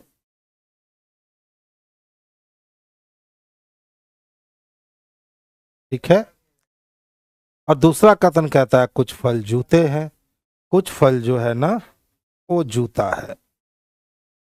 फिर कहता है कुछ जूते कीड़े हैं, तो कुछ जूता कीड़ा दिख रहा है, और वे सभी जूते जो कीड़े हैं फल नहीं है। वे सभी जूता जो कीड़ा है वो फल नहीं है। प्रत्येक फल कीड़ा है, प्रत्येक फल क्या है, कीड़ा है, हो गया। कुछ फल जूता है, हो गया। कुछ जूता कीड़ा है, वे सभी जूता जो कीड़ा है फल नहीं है। यानी ये इतना हिस्सा जो है ना, ये हिस्सा फल नहीं होगा। सभी कीड़े फल नहीं है, तो देखिए सभी कीड़े फल नहीं है हम कह सकते हैं, क्योंकि ये कीड़ा फल नहीं होगा। कुछ जूता जो कीड़ा है वे फल है, कुछ जूता जो कीड़ा है, ठीक है, वो क्या है, फल है। ये हम श्योरिटी के साथ नहीं कह सकते हैं, क्योंकि वो कह दिया वे सभी जूते जो कीड़े हैं वो फल नहीं है। कुछ कीड़े जूते हैं, तो कुछ कीड़ा जूता है हम नहीं कह सकते हैं। प्रत्येक फल जो जूता है कीड़ा नहीं है, प्रत्येक फल जो जूता है वो कीड़ा नहीं है। ऑप्शन नंबर ए को लगा लीजिए, यही आपके लिए परफेक्ट आंसर है।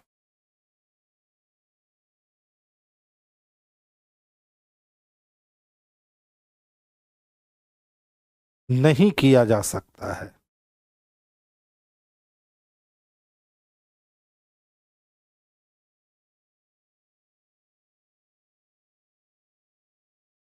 प्रत्येक फल का मतलब सभी फल हुआ। तो जितना भी फल दिखता है आपको, ये सब क्या दिखता है? तो सर कीड़ा दिखता है। चलिए, कुछ फल आपको जूता दिखता है, फल का कुछ हिस्सा आपको जूता दिखता है, कुछ जूता कीड़ा दिखता है। यानी कि इसको ऐसे बनाना चाहिए। ये क्या है? तो कुछ फल जूता है। अब कहता है कुछ जूता कीड़ा है। तो देखिए, जूता का कुछ हिस्सा कीड़ा भी दिख रहा है।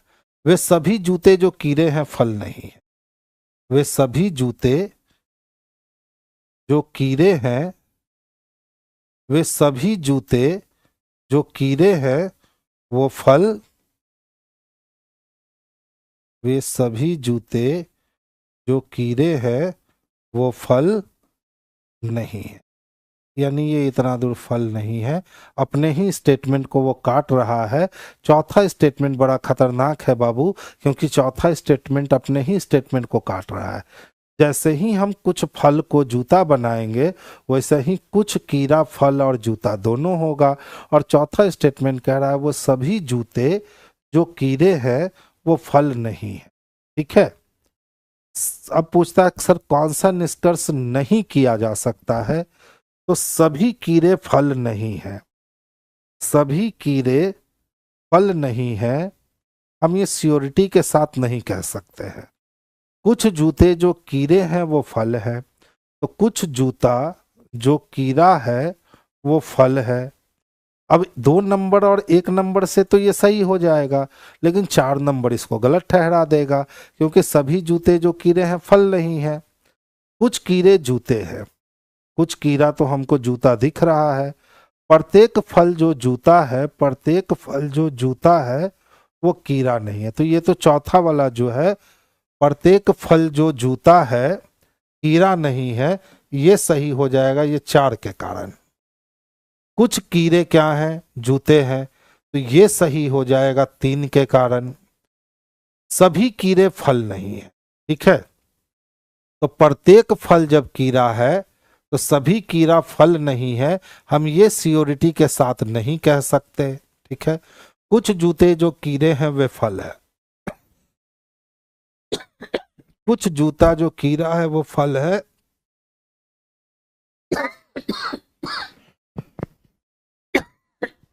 ए को आंसर लगा लीजिए, ए ही सही आंसर होगा। देखिए, 21 जून 2027 को 5:47 PM से, अगर हम 21 जून 2028 को 5:47 PM तक आते हैं, तो हम टोटल, क्योंकि ये लीप ईयर है, 366 दिन कवर कर चुके होंगे। अब हम जब 22 जून 2028 को अगर हम 5:47 तक पहुंचते तो 24 घंटा होता, लेकिन हम 5 कितना मिनट पे, तो 39 मिनट पे ही पहुंच गए हैं। इसका मतलब 1 39 40 8 मिनट कम। तो 60 मिनट में से अगर हम 8 मिनट कम कर दें तो ये 52 मिनट हो गया। यानी कि अब जो हमारा यहां से यहां सफर तय हुआ वो 23 घंटा और 52 मिनटों का हुआ। यानी 366 दिन 23 घंटा 52 मिनट आंसर चाहिए, जो कि ऑप्शन नंबर ए में हम स्पष्ट रूप से देख सकते हैं। तो आंसर हमारा ऑप्शन नंबर ए जो है ना बाबू, यही बेस्ट और सबसे सुटेबल आंसर है। नेक्स्ट वन, लीना एक आहार योजना का पालन कर रही है जिसके तहत सोमवार और 2 अंतर्निहित दिन में अंकुरित भोजन का सेवन करती। Monday, Tuesday, Wednesday, Thursday, Friday, Saturday, Sunday और फिर मंडे आ जाएगा। ठीक है, 1 सप्ताह पूरा। तो वो जो भोजन अंकुरित करती है सोमवार और 2 अनिरंतर दिन, तो सोमवार को करेगी, मंगल बुध को नहीं, बृहस्पति को करेगी, शुक्र शनि को नहीं, रवि को करेगी, 2-2 दिन के गैप पे करती है। वो कौन सा दिन है जिसमें वो अंकुरित भोजन का सेवन बिल्कुल नहीं करती? तो मंगलवार बुधवार को नहीं करती, शुक्रवार और शनिवार को नहीं करती। मंडे टू सैटरडे ही करती है। ओ Leena is following a diet plan Monday to Saturday under which she consumes sprout food on Monday and 2 non consecutive day. ठीक है, which day is that the she does not consume sprout food at all. Consecutive यानी 2 लगातार दिन की बात कर रहा है, और हिंदी में अंतर कुछ और कह रहा है, 2 अनिरंतर दिन कह रहा है, और यहाँ नॉन कंसेक्यूटिव डे कह रहा है। मंडे को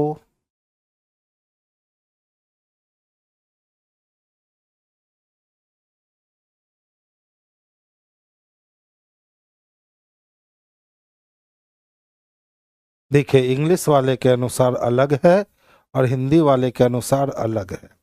ठीक है, इंग्लिश वाले के अनुसार वो मंडे को करेगी, ट्यूसडे को नहीं, वेडनेसडे को करेगी, थर्सडे को नहीं, फ्राइडे को करेगी, सैटरडे को नहीं करेगी।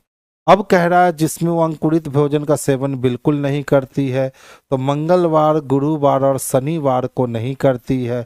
अब बुधवार को करेगी, शुक्रवार को करेगी, सोमवार को करेगी, मंगल, यानी यहाँ 2 अंतरिम दिन नहीं देना चाहिए था, 2 अनिरंतर दिन नहीं देना चाहिए था, अनिरंतर सिर्फ कहना चाहिए था। वहां 2 लगा करके हिंदी में काम बिगाड़ दिया, क्योंकि 2 अनिरंतर दिन का मतलब हो गया 1 और 2 छोड़ के तीसरा, जबकि उसको इंग्लिश में वो कर दिया है Monday and 2 non consecutive day.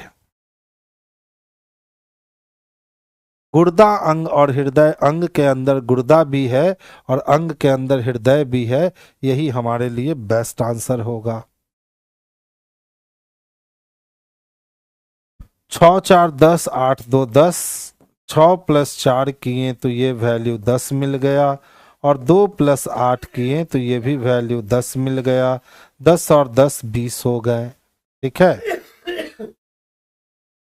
लेकिन यहाँ 8 5 13, 6 6 12, 12 12 24 1 25, कुछ और सोचना होगा बच्चे। 6 गुने 8 करे तो 8 6 48 हो गया, और 4 दूना 8 करे तो 8, यानी 40 बचा नहीं। कुछ और सोचिए। 4 गुना 8 कीजिए तो 8 चको 32 हो गया, और 6 गुना 2 कीजिए तो 6 दूना 12 हो गए।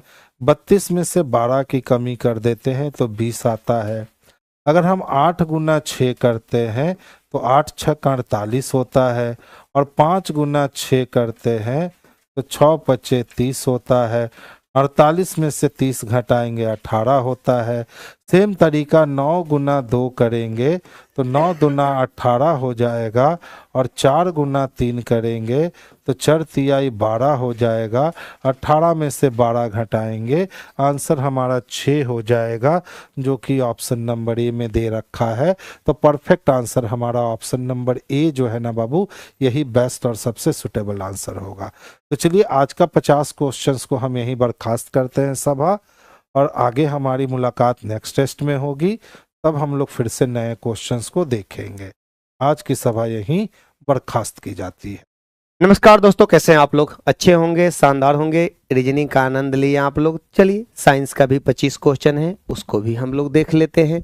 25-30 मिनट, आधा घंटा, 40 मिनट, जो भी समय लगे उस समय का हम लोग उपयोग करते हैं।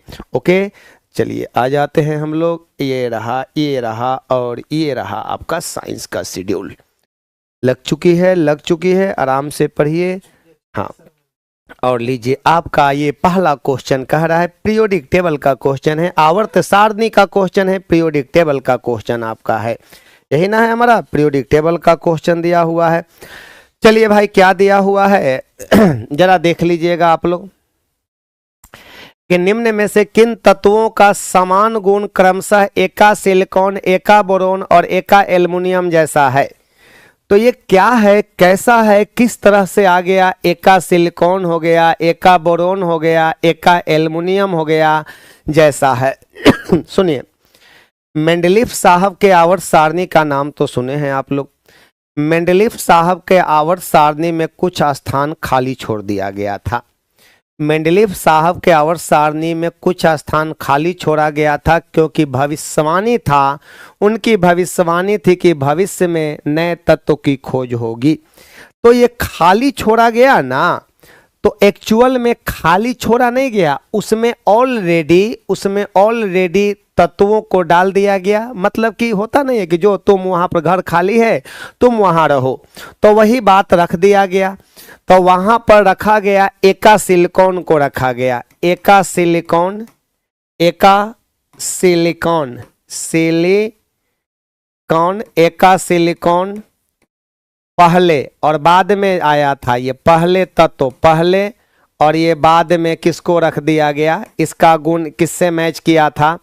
एका सिलिकॉन हो गया, एका बोरोन हो गया, एका बोरोन और एका एल्युमिनियम हो गया, एका एल्युमिनियम, एल्युमिनियम। तो सुनिए, मेंडलीफ साहब के आवर्त सारणी में जो खाली जगह था, उस खाली जगह में इस सब को रखा गया था खाली स्थान में, एका सिलिकॉन, एका बोरोन, एका एल्युमिनियम।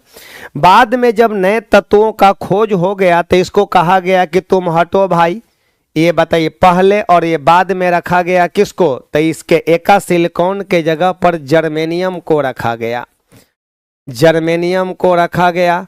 ये बताइए एका बोरोन के जगह पर आपका स्कैंडियम को रखा गया, स्कैंडियम, स्कैंडियम को रखा गया, स्कैंडियम Sc को रखा गया।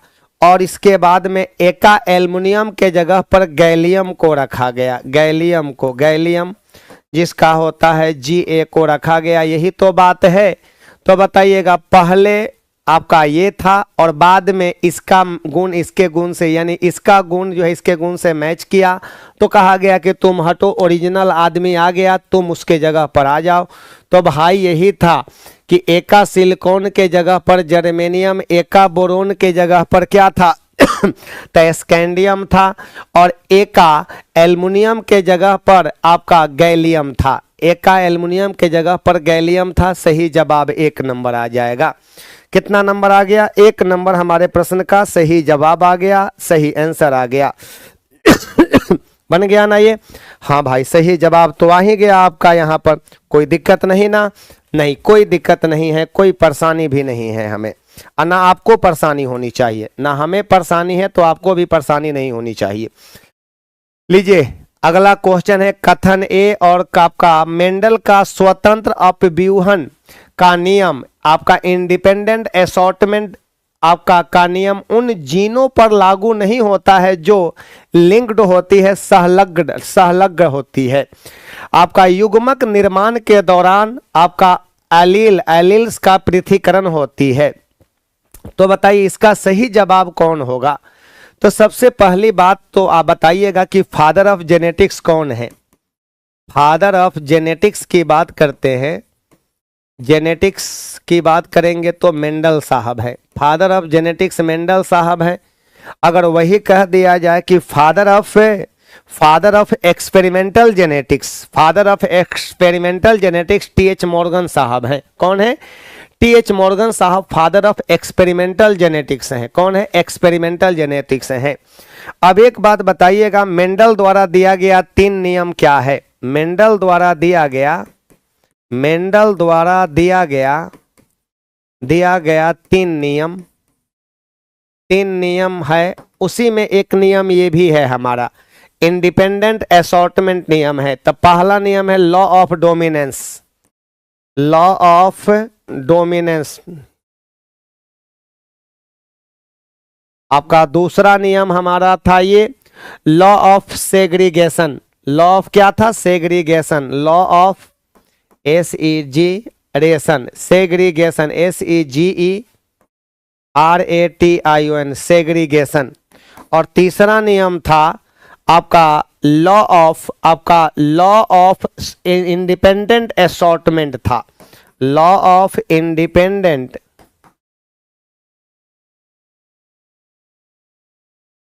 असॉर्टमेंट, ASSORTMENT, असॉर्टमेंट था। और ये क्या कहता है, लॉ ऑफ आपका असॉर्टमेंट का नियम कहता है ना, ये जो हमारा कह रहा है कि स्वतंत्र अपव्यूहन का नियम जो कहता है, ये क्या कह रही है भाई यहाँ पर, तो कह रहा है ये नियम कि जब दो विभिन्न लक्षण के गुण, ये कह रहा है नियम कि जब दो विभिन्न लक्षण के गुण को आपस में मिलाया जाता है तो दोनों लक्षण आपस में मिल जाते हैं, किंतु अगली पीढ़ी में दोनों अलग अलग हो जाते हैं, अर्थात एक लक्षण ही वंशागति दूसरे को प्रभावित, आपका एक लक्षण की वंशागति दूसरे को प्रभावित नहीं करती है, दूसरे को प्रभावित नहीं करती है। अब एक बात बता दीजिएगा, करा कि ये सही है, ये सही है हमारा, लेकिन युग्मक निर्माण के दौरान एलील्स का पृथक्करण होता है, एलील्स का पृथक्करण होता है, कहिएगा ये भी सही है, लेकिन इसकी सही व्याख्या नहीं करेगा ये। आखिर सही व्याख्या है तो कहिएगा हाँ सर सही व्याख्या तो आपका नहीं है, सही व्याख्या हमारा नहीं है, सही बात है, इसका सही व्याख्या नहीं है। एकदम ऑप्शन नंबर कौन हो जाएगा, बी नंबर होता ही है, ऑप्शन नंबर बी हो जाएगी। तो आप इसको पढ़िएगा, आपके पास समय मिलेगा ना तो जरूर इसको, ये तीनों नियम को पढ़िएगा। लॉ ऑफ डोमिनेंस को पढ़िएगा। लॉ ऑफ डोमिनेंस में क्या कहा गया है, लॉ ऑफ डोमिनेंस को कहा गया है कि आपका लॉ ऑफ डोमिनेंस में प्रभाविता का नियम है, जब दो लक्षण एक साथ रहते हैं तो एक प्रभावी होता है और दूसरा अप्रभावी होता है, रिसेसिव होता है, ठीक ना। और दूसरा नियम है आपका पृथक्करण का नियम, जब दो लक्षण किसी पीढ़ी में एक साथ रहे तो वे हमेशा एक साथ न रहकर आने वाली पीढ़ी में नया कॉम्बिनेशन बनाती है, जिसके कारण संतानों में विभिन्नताएं उत्पन्न होती है। और तीसरा नियम लॉ ऑफ इंडिपेंडेंट असॉर्टमेंट की बात यहाँ पर है हमारा। तो ये देखिए दोनों सही है, लेकिन ए और आर दोनों सत्य है, आर ए की सही व्याख्या नहीं कर पाता है, ये सही बात है। अगला है कि सूची 1 को सूची 2 से मिलान करना है। इथेनॉल, इथेनॉल जो होती है अच्छा विलायक होती है, सही बात है, अच्छा विलायक में आती है 4 नंबर में। कहिएगा कि इथेनॉल का उपयोग पेय पदार्थ के रूप में किया जाता है। अल्कोहलिक पेय पदार्थ कौन होती है, इथेनॉल। अल्कोहलिक, LCOHOLIC, अल्कोहलिक पेय पदार्थ में आती है, पेय पदार्थ में हमारा कौन आती है, इथेनॉल। थोड़ा मात्रा में लेने पर नशा आ जाती है, C2H5OH होती है, यही तो होती है। एसिटिक अम्ल कहाँ पाया जाता है, तो सिरका का मुख्य घटक होती है, ये रहा हमारा। मीथेन बताइए, बायोगैस का मुख्य घटक होती है मीथेन, ये तो आसान है भाई। एस्पिरिन क्या है, एस्पिरिन जो होती है ये जो होती है बुखार दर्द की दवाएं हैं, ये बुखार दर्द, दर्द निवारक और ज्वरनाशी, ज्वर माने क्या होता है, बुखार को खत्म करने का काम करता है। 3 नंबर से इसकी मुलाकात करवाइए।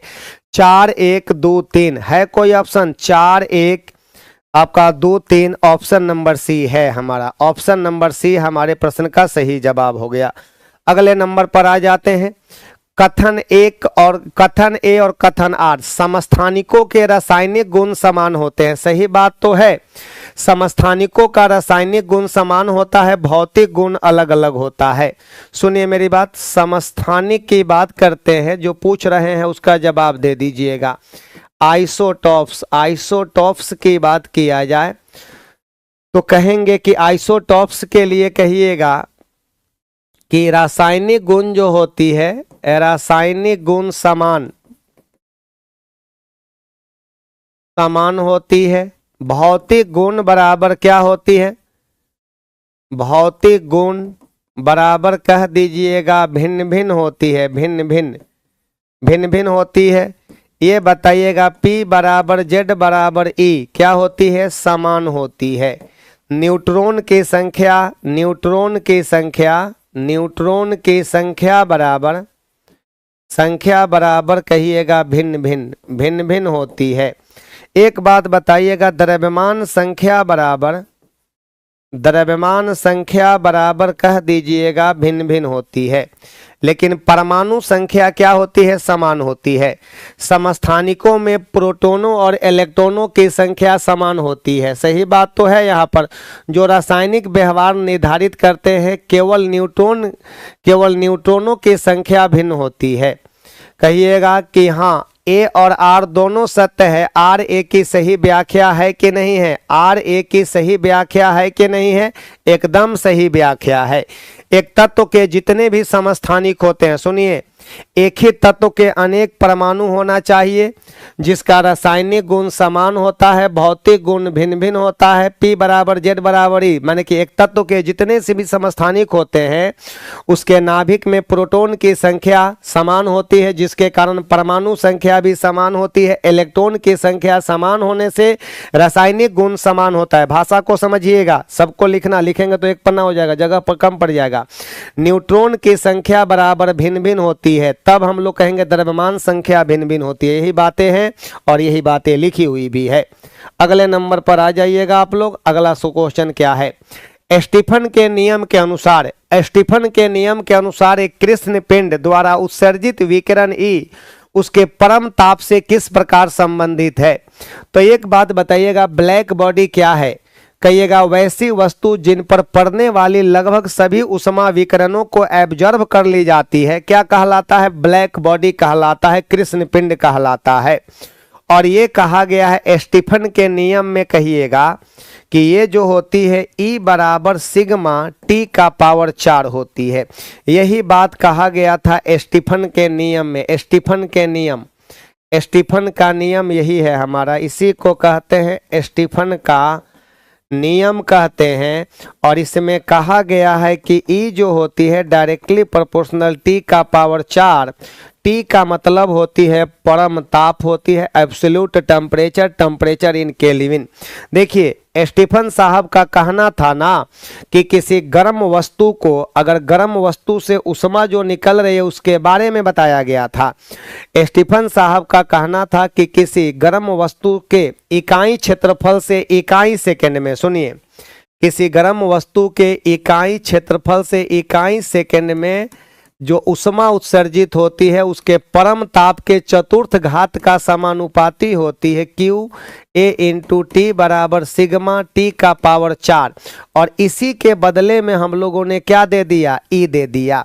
इसी के बदले में E दे दिया, E बराबर सिग्मा T का पावर 4। इसी को कहते हैं स्टीफन का नियतांक कहते हैं, और E बराबर स्टीफन का नियम कहते हैं, और सिग्मा बराबर स्टीफन नियतांक होती है। कहिएगा सिग्मा बराबर यही होती है स्टीफन नियतांक होती है। और इसका वैल्यू जो होती है, मान जो होती है 5.67 गुने 10 का पावर -8। और इसको कह दीजिएगा कितना के बराबर होगा सर, तो कह देंगे ये निकालना पड़ेगा ना यहाँ पर। तो यहाँ से अगर आप लोग सिग्मा निकालिएगा, सिग्मा बराबर, हाँ सर, सिग्मा बराबर Q A इंटू T और गुने T का पावर 4। अब यहीं से मात्रक निकाल दिया जाएगा, तो कह दीजिएगा जूल बटा आप यहाँ कह दीजिएगा मीटर का स्क्वायर गुने सेकेंड और गुने केल्विन का पावर 4। और जूल बटा सेकेंड बराबर वाट गुने मीटर का -2 और गुने केल्विन का -4। जो आपको कहना है वो कह सकते हैं। बहुत अच्छा सवाल, बहुत ही अच्छा सवाल। ये बात बताइएगा, अगर यहाँ पर टेम्परेचर के मान को आधा कर दिया जाए तो ये मान कितना हो जाएगा, तो 1/2 का पावर 4 बराबर 1/16 गुना हो जाएगा। यहाँ से प्रश्न पूछी जाती है और ये हमारे प्रश्न का सही जवाब हो गया। लीजिए अगले नंबर पर आ जाते हैं। यदि पृथ्वी का घनत्व और व्यास एवं व्यास वर्तमान मान का आधा कर दिया जाए, घनत्व और व्यास जो है वर्तमान मान का आधा कर दिया जाए, तो पृथ्वी की सतह पर गुरुत्वाकर्षण के कारण त्वरण कितना हो जाएगा। सबसे पहली बात तो बताइएगा, यदि पृथ्वी का घनत्व और व्यास का व्यास वर्तमान मान का आधा कर दिया जाए तो पृथ्वी की सतह पर गुरुत्वाकर्षण के कारण त्वरण का मान कितना हो जाएगा। तो इसके बीच में संबंध पहले निकालना होगा आपको, हम जैसे कर रहे हैं वैसे समझिएगा। G बराबर GM बटा आर स्क्वायर होती है। और एक बात बताइएगा, घनत्व तो बराबर आप लोग पढ़े हैं, निकालना पड़ेगा यहाँ से। घनत्व तो बराबर होती है, घनत्व तो बराबर द्रव्यमान बटा आयतन होती है, द्रव्यमान बटा आयतन होती है। यहाँ पर भी कर दीजिएगा तो m बराबर रो गुने भी हो गया, रो गुने भी। अब एक बात बता दीजिएगा, ये पृथ्वी का जो आयतन होती है तो m बराबर निकालिएगा रो गुने 4/3 पाई आर क्यू हो गया। और यहाँ m का मान भर दीजिएगा समीकरण कितना से, तो कहिएगा 1 से। यहाँ पर निकाल दीजिए, क्या चीज़ निकालिएगा, तो ये कह दीजिएगा G बराबर G और रो और 4/3 पाई आर क्यू और बटा क्या बोलिएगा r का स्क्वायर। तो ये बताइए आप ही लोग कि सर ये तो कट जाएगा यहाँ पर, तो ये कितना हो जाएगा G रो 4 आपका 4 पाई r और बटा कर देंगे 3।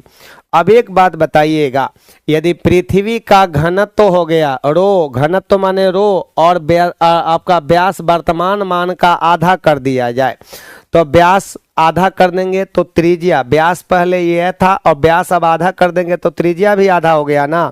अब हम लोग प्रश्न पर आ जाते हैं, यहीं से निकल जाएगा जी डैश का मान जो हो जाएगा, ये कांस्टेंट है, रो को क्या करा है घनत्व और ये आधा कर दिया गया, तो इसको कर दीजिएगा 1/2, 1/2 हो गया। और यहाँ पर त्रिज्या भी क्या कह रहा है 1/2 बराबर 1/4 गुनी हो जाएगा। यही हमारे प्रश्न का जवाब हो गया। ये बताइएगा, इसके मान को भी कह रहा है आधा और r के मान को भी आधा कह रहा है, r के मान को भी क्या कह रहा है आधा कह रहा है, तो कितना हो जाएगा 1/4 हो जाएगा। तो बताइएगा कोई ऑप्शन आ रहा है क्या? हाँ सर आ गया। देखिए कितना शानदार क्वेश्चन है कि नहीं है? जानदार क्वेश्चन है ना? तो हाँ जानदार क्वेश्चन है, बहुत अच्छा सवाल। पहले ये संबंध निकालना पड़ा, तब वहां से डायरेक्ट हमने इस पर यहाँ पर हमने बना दिया इस सवाल को। रो का मतलब घनत्व, तो आर माने क्या होती है त्रिज्या, और वही व्यास को आधा कर दिया गया तो त्रिज्या भी आधा, तो ये मान भी हमारा आधा, ये मान भी हमारा आधा, तो वही मान को वहां हमने निकाल दिया। ठीक है। हाँ, अगले नंबर पर आ जाते हैं। ग्रीन हाउस प्रभाव, स्वाभाविक रूप से ग्रीन हाउस प्रभाव जो होती है स्वाभाविक रूप से, ग्रीन हाउस प्रभाव जो होती है स्वाभाविक रूप से पृथ्वी के तापमान को कैसे नियंत्रित करता है और मानवीय गतिविधियां इसे कैसे बढ़ा रही है, मानव जाति इसको कैसे बढ़ा रहा है। तो कहिएगा कि पृथ्वी के तापमान को, जैसे कि पेड़ पौधे हैं, तब पेड़ पौधे CO2 का ग्रहण करते हैं अपना भोजन बनाने के लिए, और हम लोग मानव जाति क्या करते हैं कि पेड़ पौधों की अंधाधुंध कटाई करते हैं, आपका बेकार का जंगलों को जलाते हैं, CO2 का उत्सर्जन होता है। जिस रेशियो में CO2 उत्सर्जित करवा रहे हैं उस रेशियो में हम लोगों का CO2 का यूटिलाइजेशन नहीं हो रहा है, जिसके कारण यहाँ का वायुमंडल का तापमान बढ़ रही है, ग्लोबल वार्मिंग की समस्या पैदा हो रही है। तो कह रहा है कि ग्रीन हाउस गैसें आने वाली सौर विकिरण को रोकती है, मानवीय गतिविधियां इन गैसों को कम कर रही है।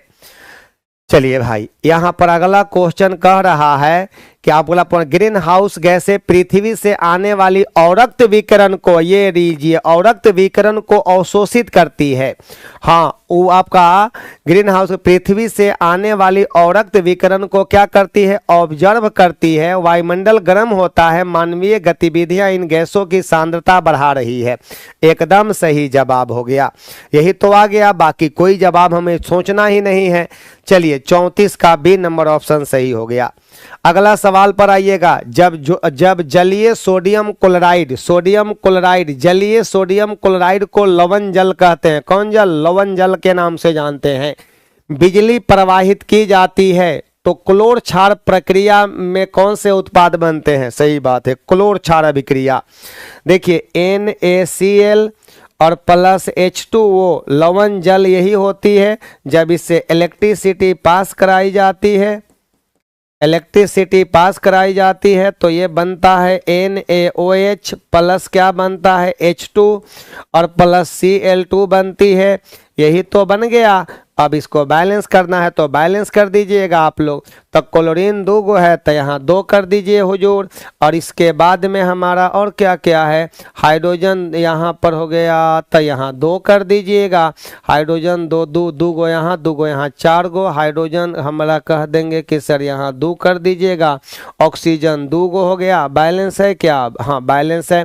इसी का नाम है क्लोर क्षार प्रक्रम कहा जाता है। इसी को कहते हैं क्लोर क्षार प्रक्रिया कह दीजिएगा। क्लोर क्षार प्रक्रिया, क्लोर क्षार प्रक्रम कहते हैं।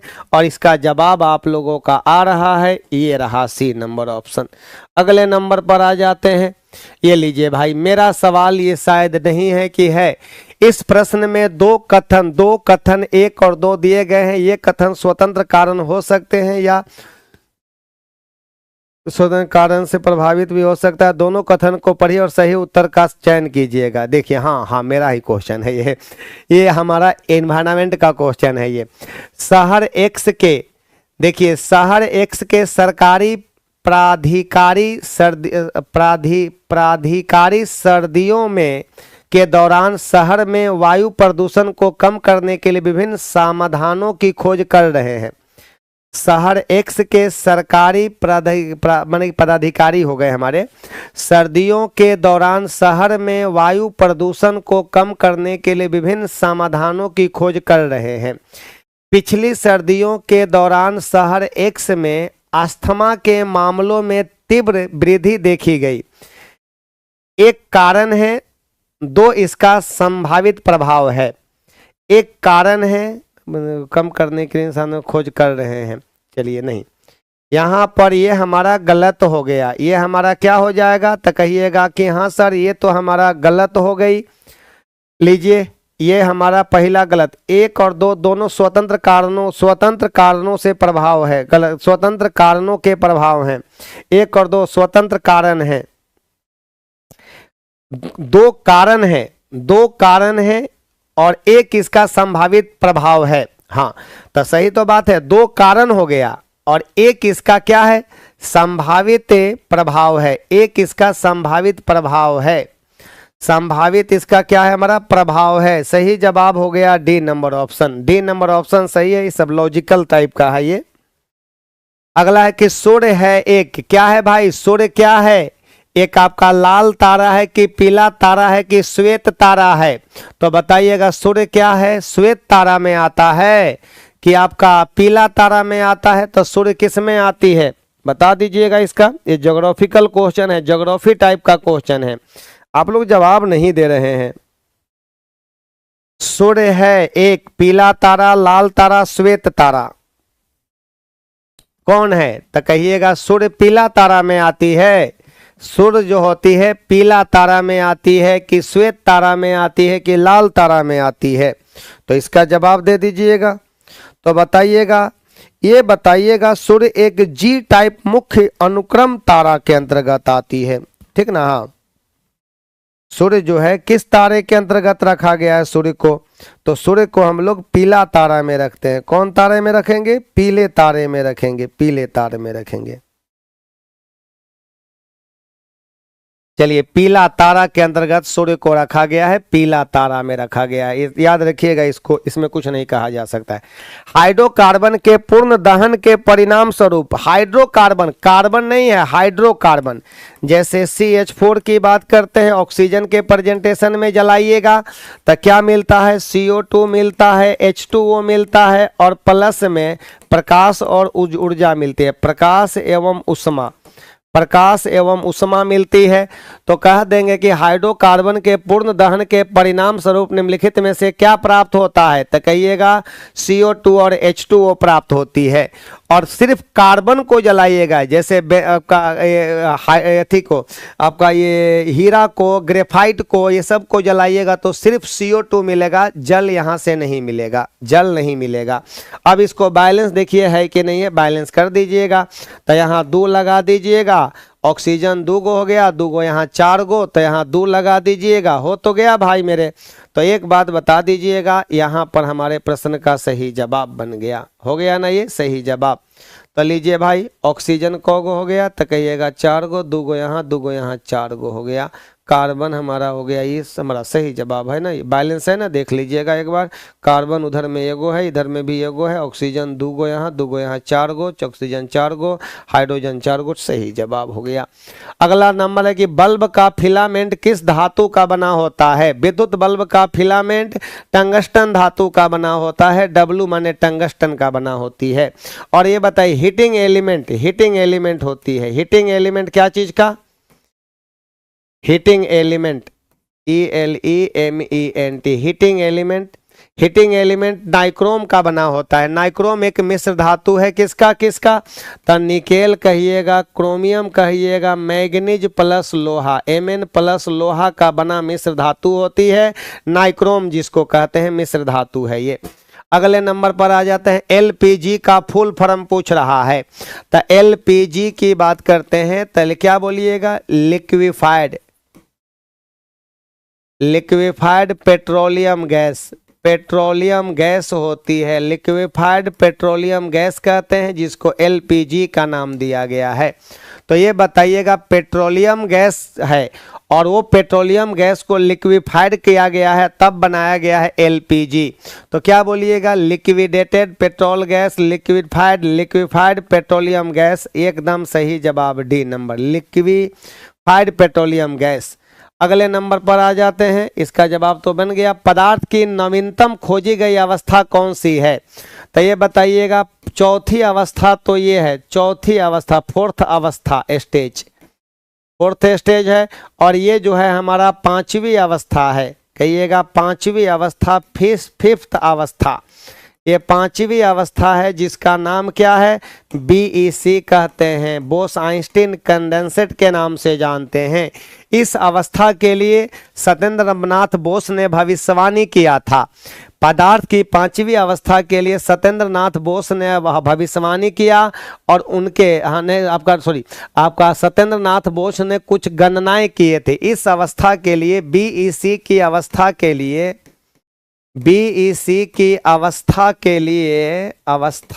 लिए, सत्येंद्र नाथ बोस ने, SN बोस ने कुछ गणनाएं किए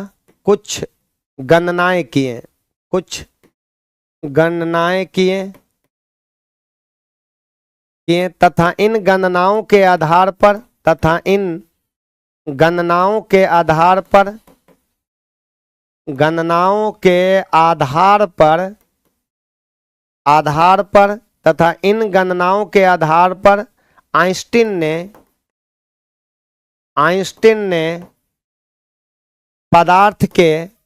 आइंस्टीन ने पदार्थ के 5वीं अवस्था की भविष्यवाणी किया,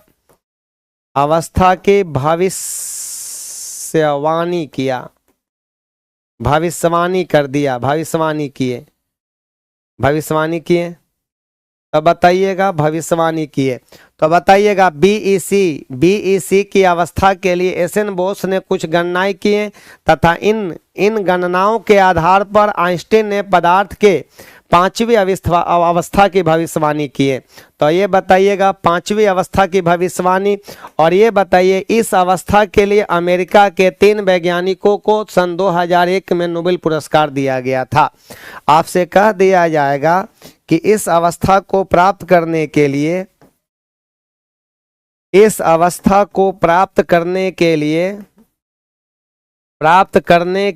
ये सब इंपॉर्टेंट बातें हैं। अमेरिका के 3 वैज्ञानिकों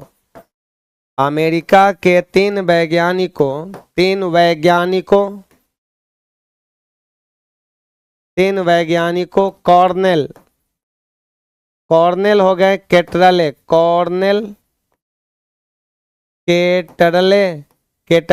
केटरले तथा वेमैन को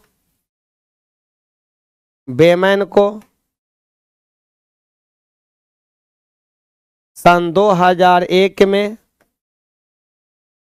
नोबेल प्राइज दिया गया। दिया गया, नोबेल प्राइज दिया गया। इतनी बातों को ध्यान में रखिएगा, इतनी बातों को ध्यान में रखिएगा इसके लिए, और यही हमारी बात सही है, यही हमारे प्रश्न का सही जवाब हो जाएगा। बन गया ना सही जवाब, सही जवाब हो गया हमारे प्रश्न का। अगले नंबर पर आ जाते हैं। ऊष्माक्षेपी अभिक्रिया वह अभिक्रिया है जिसमें ऊष्माक्षेपी में ऊष्मा निकलता है, ऊष्मा अवशोषण ऊष्मा निकलती है। डी नंबर है। ऊष्मा अवशोषी में आपका ऊष्मा अवशोषण होती है एंडोथर्मिक रिएक्शन में, एंडोथर्मिक रिएक्शन में होती है ये, एंडोथर्मिक रिएक्शन में होती है ये, ठीक ना। हाँ, बातें समझ गए होंगे आप। अब यहाँ से अगले नंबर पर आ जाते हैं। पौधों का नामांकन विज्ञान क्या कहलाता है? अरे बाबा, नामांकन विज्ञान, बाइनोमियल नोमेनक्लेचर का खोज किसने किया था? सी लिनियस ने किया था। तो पौधों का नामांकन विज्ञान क्या कहलाती है? नामांकन विज्ञान को नोमेनक्लेचर के नाम से जानते हैं। नोमेनक्लेचर, नोमेनक्लेचर यही लिखा हुआ है यहाँ पर। लीजिए अगले नंबर पर आते हैं। निम्नलिखित की कोशिका सूक्ष्मतम जीवित कोशिका है, तो बताइएगा सूक्ष्मतम जीवित कोशिका में किसको रखा गया है? सबसे छोटी जीवित कोशिका कौन है? सबसे छोटी जीवित कोशिका कौन है? बैक्टीरिया है कि ब्रेड मोल्ड है कि वायरस है कि माइकोप्लाज्मा? तो कहिएगा माइकोप्लाज्मा है। प्लूरोनिमोनिया लाइक ऑर्गेनिज्म, PPLO कहते हैं। प्लूरोनिमोनिया लाइक ऑर्गेनिज्म के नाम से जानते हैं, जिसको PPLO के नाम से जाना जाता है। क्या चीज कहते हैं? PPLO, प्लूरोनिमोनिया लाइक ऑर्गेनिज्म भी कहते हैं इसको। समझ गए बातें? हाँ, इसका आकार जो होती है 0.1 से 0.3 माइक्रोमीटर तक हो सकती है। ऑक्सीजन के बिना जीवित रह सकती है ये, ऑक्सीजन के बिना जीवित रहती है, ऑक्सीजन के बिना जीवित रह सकती है, जीवित रह सकती है। कौन? हमारा PPLO, प्लूरोनिमोनिया लाइक ऑर्गेनिज्म होती है। आगे बढ़ जाते हैं। सूची 1 को सूची 2 से मिलान करना है, तो ये मिलान कर दीजिए भाई। सूची 1 को सूची 2 से आप लोगों को मिलान करनी है। सही जवाब यहाँ पर बता दीजिएगा। तो बताइएगा, एस्बेस्टस जो है फेफड़े को प्रभावित करेगा, तो इसकी मुलाकात 3 से कर दीजिएगा। शीशा जो है किससे करेगा? शीशा जो है ना उदर को कि मस्तिष्क को? पारा, शीशा। एक बात बताइएगा, पारा जो है ना रक्त धाराएं को प्रभावित करेगा। 4 नंबर इसकी मुलाकात। कार्बन मोनोऑक्साइड जो होती है ना, कार्बन मोनोऑक्साइड, कार्बन मोनोऑक्साइड मुख्य रूप से किसको प्रभावित करता है? कार्बन मोनोऑक्साइड मुख्य रूप से किसको प्रभावित करती है? इसका जवाब आप लोगों के पास है? कार्बन मोनोऑक्साइड मुख्य रूप से किसको प्रभावित करती है? मस्तिष्क को, उदर को? अगर देखा जाए तो हृदय को प्रभावित करती है। हृदय दिया हुआ है? नहीं दिया हुआ है। ठीक है, ठीक है। 3 और 4, 1 का 3, 1 का 3 तो है, इसको काट दीजिए, इसको काट दीजिए।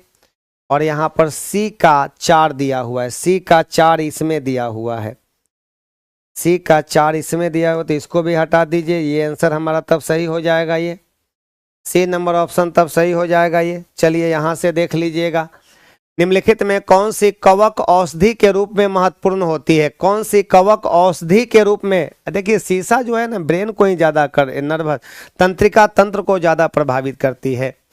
बेसरा, ठीक है, उसको भी करती है। ठीक है, जब नहीं दिया है तो वो तो एगो ऑप्शन देना ही पड़ेगा ना। इनमें से कोई नहीं है क्या? नहीं, इनमें से कोई नहीं है, तो C नंबर मारना पड़ेगा। चलिए, निम्न में से कौन सी कवक औषधि के रूप में महत्वपूर्ण होती है? कवक औषधि के रूप में एगेरिकस हो गया, सैक्रोमाइसिस हो गया, आपका ये नहीं, पेनिसिलियम हो गया। पेनिसिलियम जो होती है, पेनिसिलिन नामक कवक इसी से बनाया गया था। पेनिसिलिन, PENIसिलिन, पेनिसिलिन नामक कवक, पेनिसिलिन नामक, पेनिसिलिन नामक एंटीबायोटिक बनाया गया था। बनाया गया था किसके द्वारा? तब पेनिसिलियम नामक कवक। तो ये हमारा कवक है, ये पेनिसिलियम क्या है? कवक है। और इसी से पेनिसिलिन नामक एंटीबायोटिक बनाया गया था और बनाने वाले वैज्ञानिक का नाम है एलेक्जेंडर फ्लेमिंग साहब, ठीक ना। हाँ, तब पेनिसिलियम हो गया यहाँ पर।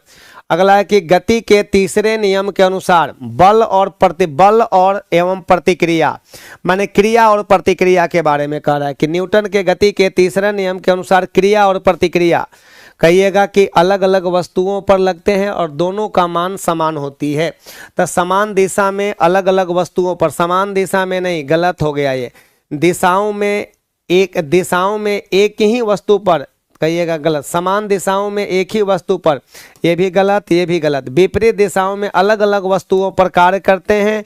ये नंबर हमारे प्रश्न का सही जवाब हो गया, यही वाला डी नंबर ऑप्शन सही हो जाएगी। अगले नंबर पर आ जाते हैं, एक गतिशील वस्तु अनिवार्य रूप से डैश डैश प्राप्त करती है। तो एक गतिशील वस्तु में क्या मिलता है? गतिज ऊर्जा मिलती है, और गतिज ऊर्जा का सूत्र होती है हाफ mv²। नहीं मिलेगी, गतिज ऊर्जा मिलती है। तो एक गतिशील वस्तुओं में अनिवार्य रूप से काइनेटिक एनर्जी देखने को मिलती है। यूरेनस ग्रह की खोज किसने किया था? याद रखिएगा, इसका खोज किए थे सर विलियम हर्शल साहब किए थे। यूरेनस ग्रह की खोज सर विलियम हर्शल साहब ने किया था। यूरेनस ग्रह की खोज किए थे। ये सब याद करने वाला है, इसमें कुछ नहीं कर सकते हैं। ये लीजिए, ये बार बार आप लोग पढ़े होंगे, बार बार क्वेश्चन पूछा जाता है। द्रव की बूंदे द्वारा सिकुड़ने तथा न्यूनतम आयतन, न्यूनतम क्षेत्रफल ग्रहण करने की प्रवृत्ति को क्या कहा जाता है? उसका पृष्ठ तनाव कहते हैं, सरफेस टेंशन कहा जाता है। ये हमारे प्रश्न का सही जवाब हो गया। इसका SI मात्रक जो होती है न्यूटन बटा मीटर होती है। SI यूनिट की बात करेंगे तो न्यूटन बटा मीटर होती है। इकाई लंबाई पर कितना न्यूटन का बल लग रहा है, वही ना पृष्ठ तनाव होती है। सही जवाब। अगले नंबर पर आ जाते हैं, रेलवे प्लेटफॉर्म के किनारे पर खड़े युवक के सामने तेज गति से रेलगाड़ी के गुजरने पर युवक, तो कहिएगा कि यहाँ पर जब रेलगाड़ी तेज गति से गुजरती है तो हवा का वेग ज्यादा होगा तो दाब वहाँ कम होगा। कहिएगा हवा का वेग अधिक होने पर, हवा का वेग, कहिएगा वेग और दाब में कैसा संबंध है? तो कहिएगा हवा का वेग अधिक होने पर, हवा का वेग अधिक होने पर वहाँ दाब कम होती है। वहाँ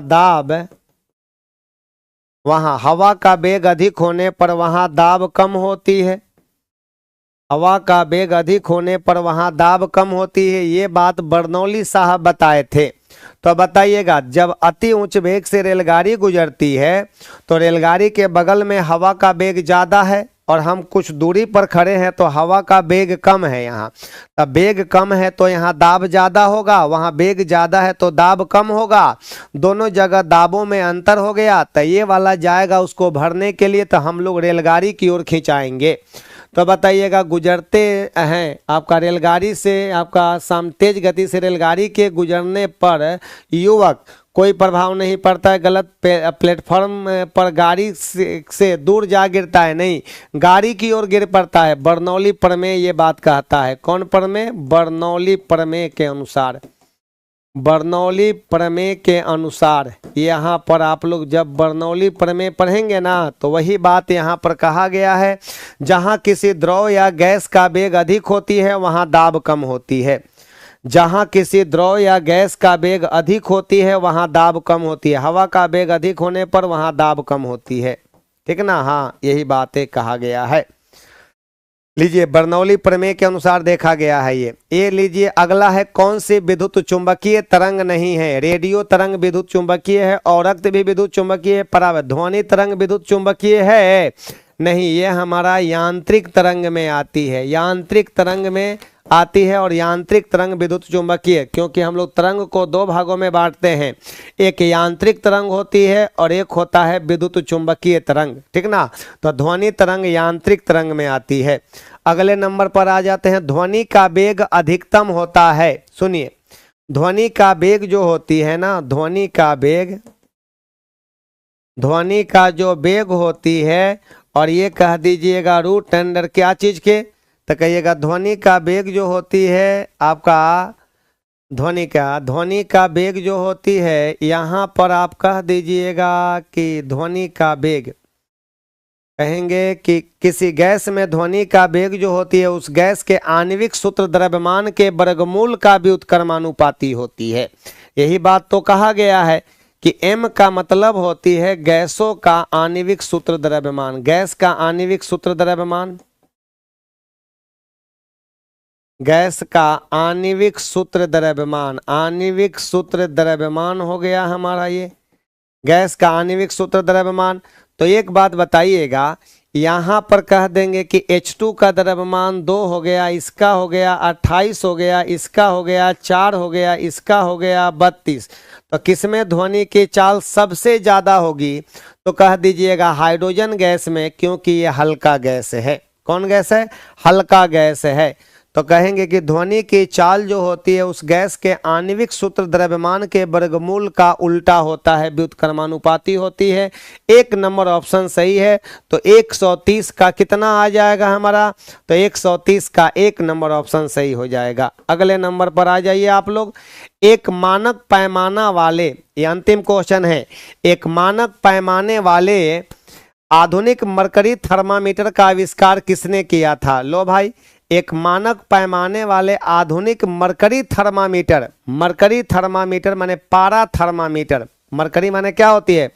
पारा थर्मामीटर का आविष्कार किसने किया था? पारा थर्मामीटर का आविष्कार किसने किया था? तो ये बताइएगा, फ़ारेनहाइट ने किया था। डॉक्टरी थर्मामीटर की खोज फ़ारेनहाइट ने किया था। कौन किया था? फ़ारेनहाइट ने किया था। आपके प्रश्न का सही जवाब आ गया कौन नंबर? बी नंबर आ गया। और अब आपसे हम ले लेते हैं इजाज़त। इजाज़त इजाज़त इजाज़त है, अब क्वेश्चन नहीं है मेरा, ठीक ना। अब फिर हम लोग मिलते हैं नेक्स्ट सेट में। सेट नंबर कितना? 140 में मिलते हैं हम लोग के भाई। किसी को कोई दिक्कत नहीं, शानदार तरीके से पढ़ाई कीजिए और रिजल्ट दीजिए। चाहे वो आपका बिहार का कोई भी एग्ज़ाम हो, सब एग्ज़ाम के लिए अगर देखा जाए तो हर एक एग्ज़ाम में ये काम आएगा आपको, हर एक एग्ज़ाम में ये काम आएगा। ये नहीं कहना है कि फलानवा में काम आएगा, CGL 4 है तो CGL 4, हर एक एग्ज़ाम में काम आएगा, क्योंकि क्वेश्चन वही रहती है, सिर्फ उसके आपका लेवलिंग को चेंज किया जाता है। तो आपका लेवल हाई है। हाई लेवल कब पढ़ते हैं? जब हम लोग शॉर्ट लेवल, छोटे लेवल को समझ जाते हैं, तभी हाई लेवल को हम लोग समझ पाते हैं। इसलिए पढ़िए, ईमानदारी से पढ़िए, आराम से पढ़िए, दिल लगाकर पढ़िए, मन लगाकर पढ़िए, सफलता जरूर मिलेगी। थैंक यू, सभी को गुड नाइट।